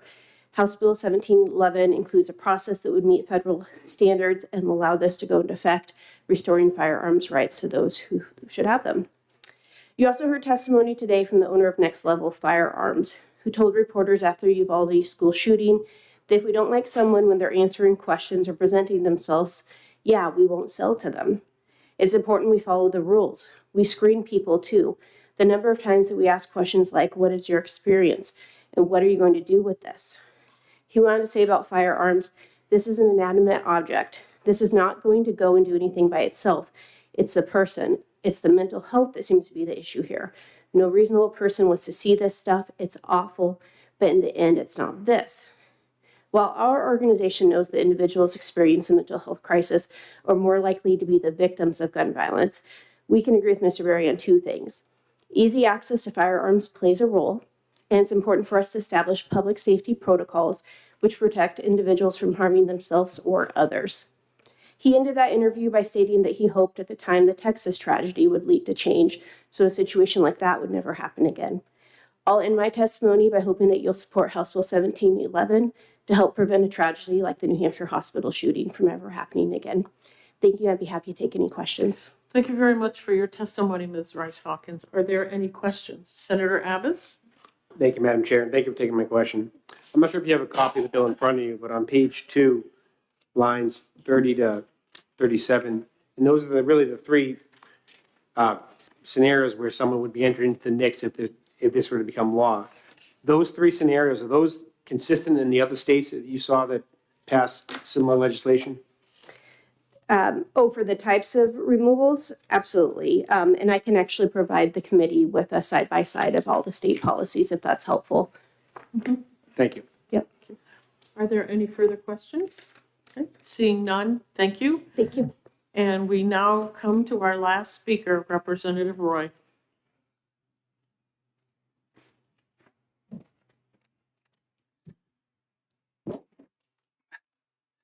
Thank you, Madam Chairwoman, members of the committee. Again, for the record, my name is Representative Terry Roy from Deerfield. I think I'll start by explaining how, I think a lot of the questions come around a couple of things. First, why did I introduce this bill?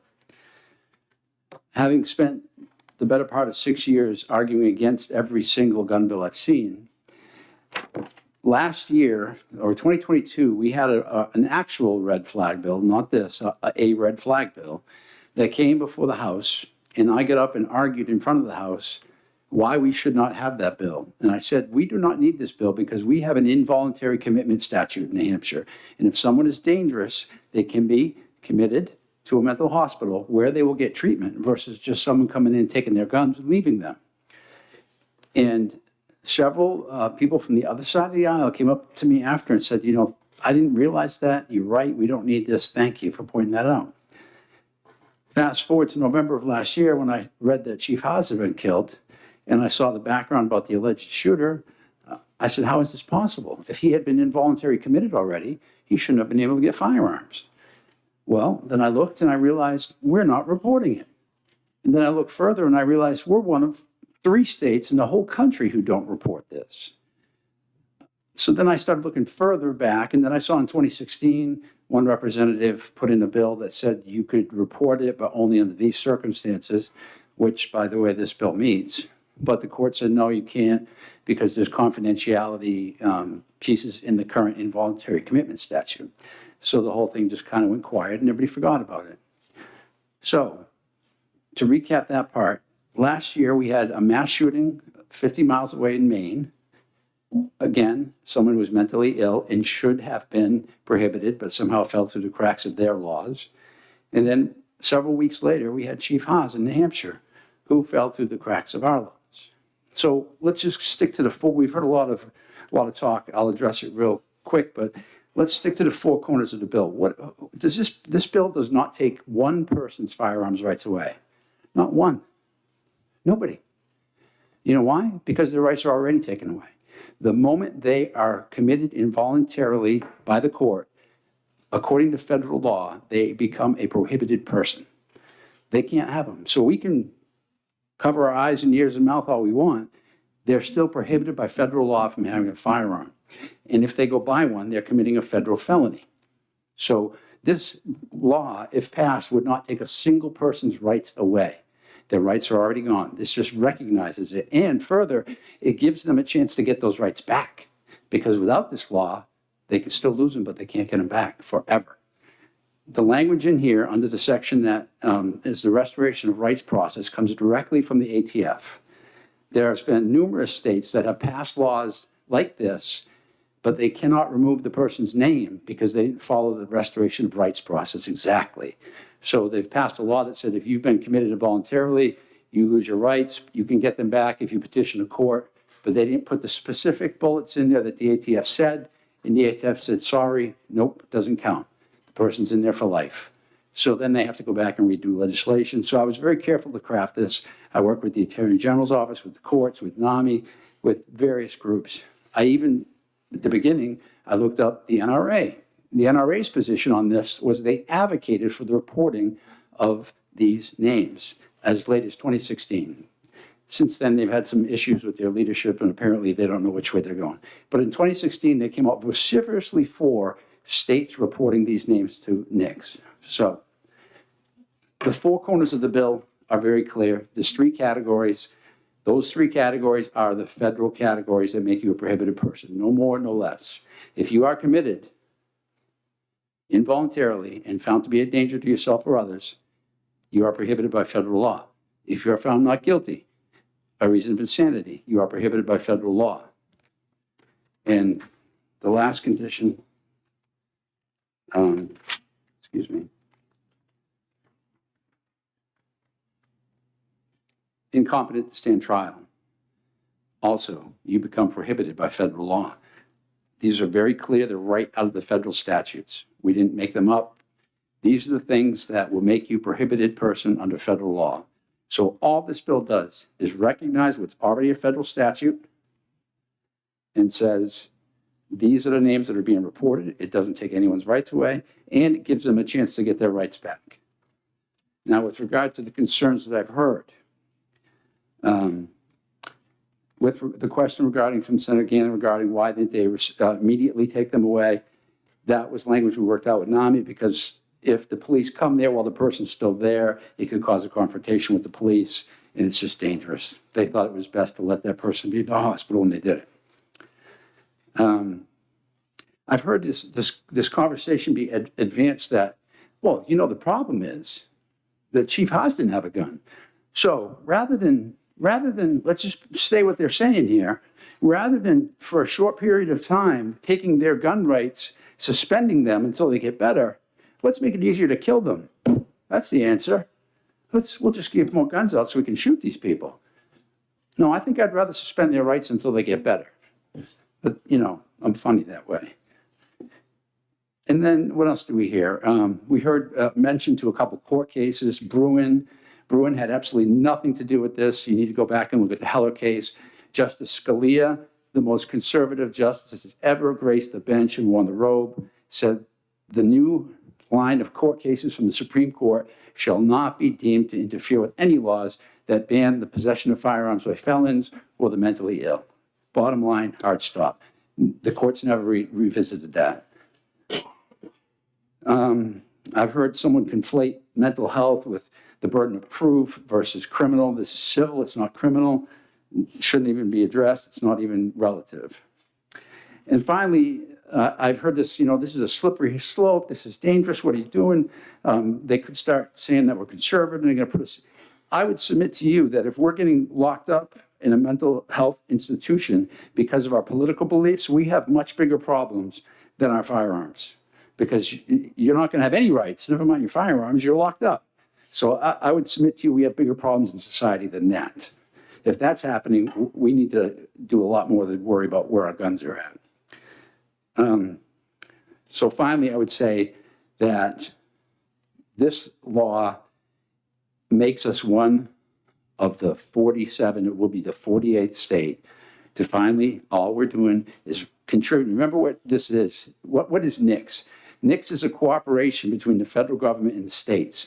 Without the states' cooperation, NICS is worthless. It is a repository for information that the states put into it. You get out what you put in.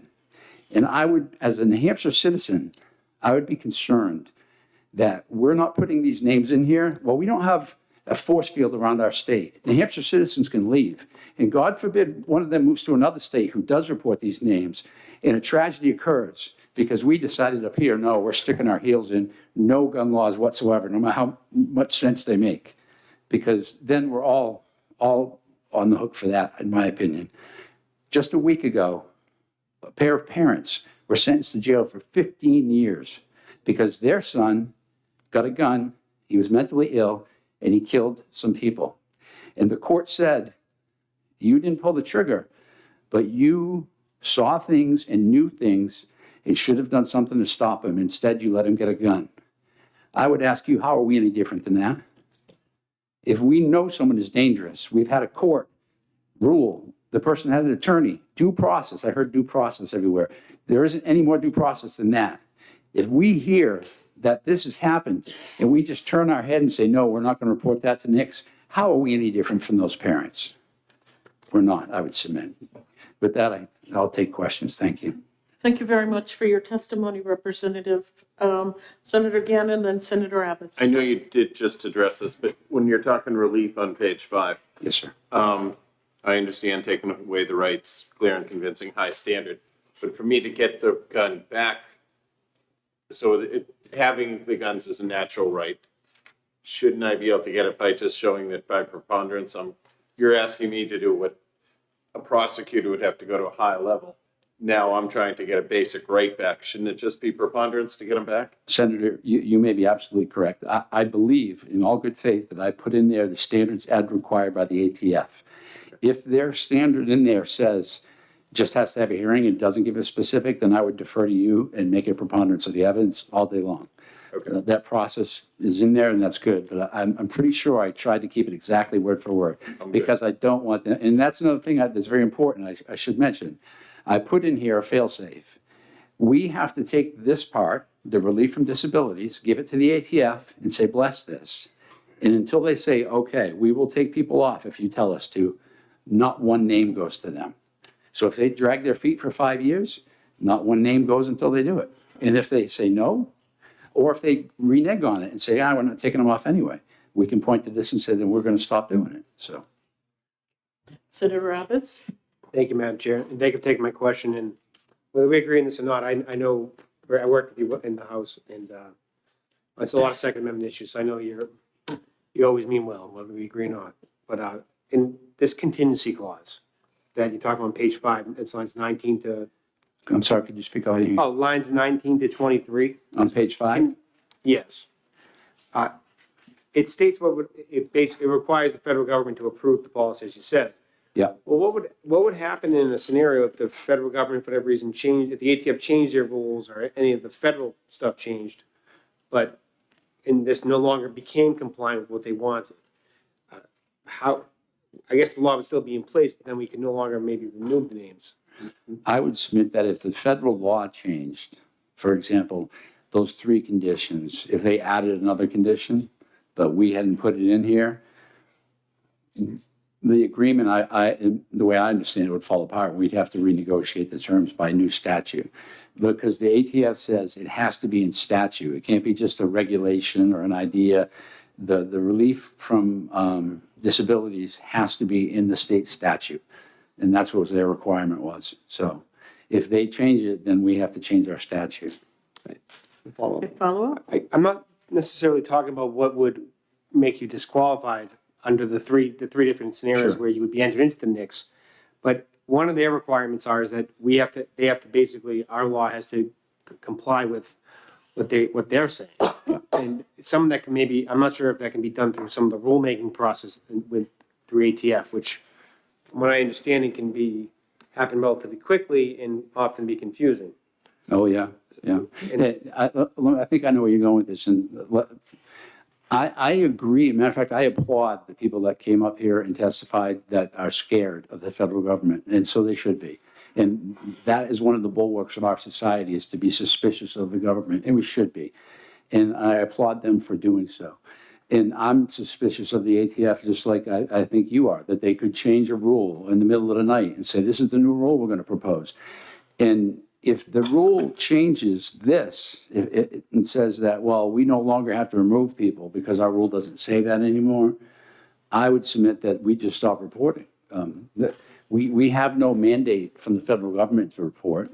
If you want a cooperation in NICS, then you go by what we agreed to. And if you've changed in the middle of the game, then so be it. I mean, let the courts sort it out. You've got two branches of government there that are at loggerheads, and the court would have to decide it, or we'd have to revisit it. But I don't know if there's language that you could put in there other than something that says if the ATF changes this agreement, this shall become null and void. But you'd have to be careful, because what if it's just a small scrivener's change that doesn't really impact the substance? Follow-up? Thank you. And follow up on a different issue.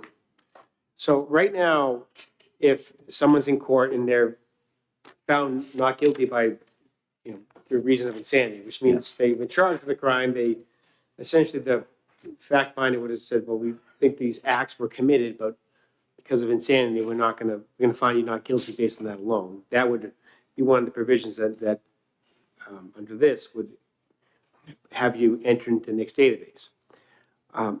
What happens today? If that were to happen right now and someone were found not guilty for that reason, the court, are they not reporting that to the NICS? Are they not reporting because they're not required to? Can they report it? What exactly is going on? Well, I would, first of all, I would defer that to the court to the extent that you hold my answer as gospel, but I do not believe it's reported, but it might be. As far as I know, the only thing the courts are reporting right now are restraining orders. They're not involved in this. So I don't believe these are being reported right now. If they could be, again, the Supreme Court only ruled on the involuntary commitment, so potentially they could be. Perhaps the Chief Justice could say, from now on, we're reporting these. I don't know. But seeing as those three are required to be fully in compliance with NICS and furthermore, we're always looking, we want to improve our NICS system. We want to make sure that it's accurate, the records are timely. As you all know, our court records are sometimes not the best. And if you want, for example, a question was raised about the shooter's records. There is, I think it's Seacoast Online had an accurate, or what seemed to be accurate specifics, but I think they had to go to the courthouse where this all happened. You have to drive from courthouse to get things. So we want to update our system so people aren't being infringed on based on that. Well, it's very expensive. Well, if we are in compliance with these three things, we're one of 3 states that has gotten zero money from the ATF to keep our NICS system up to date. If we get into compliance with this, we could be looking at millions of dollars that would help us, but we're not eligible because we refuse to comply. So Can you follow up? Last follow-up.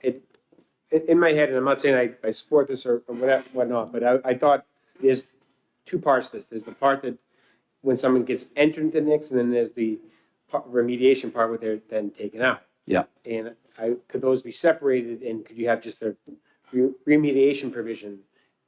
And would that work?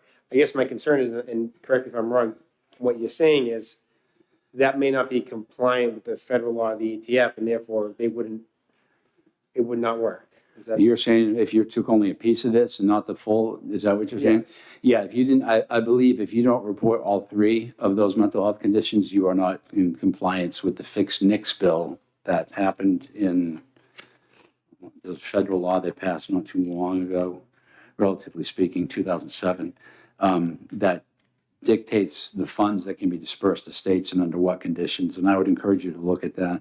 It's called the NICS Improvement Act of 2007. And I think they're pretty specific on if you don't comply with all the things that are already federally legal. I mean, whether we like it or not, those people are all prohibited. And unless we get the federal government through our federal delegation to change that, it is the law of the land. And as a republic, I think it's incumbent upon us to follow the law of the land. And if we don't like it, we elect people to change it. Thank you. Okay. Are there any other questions?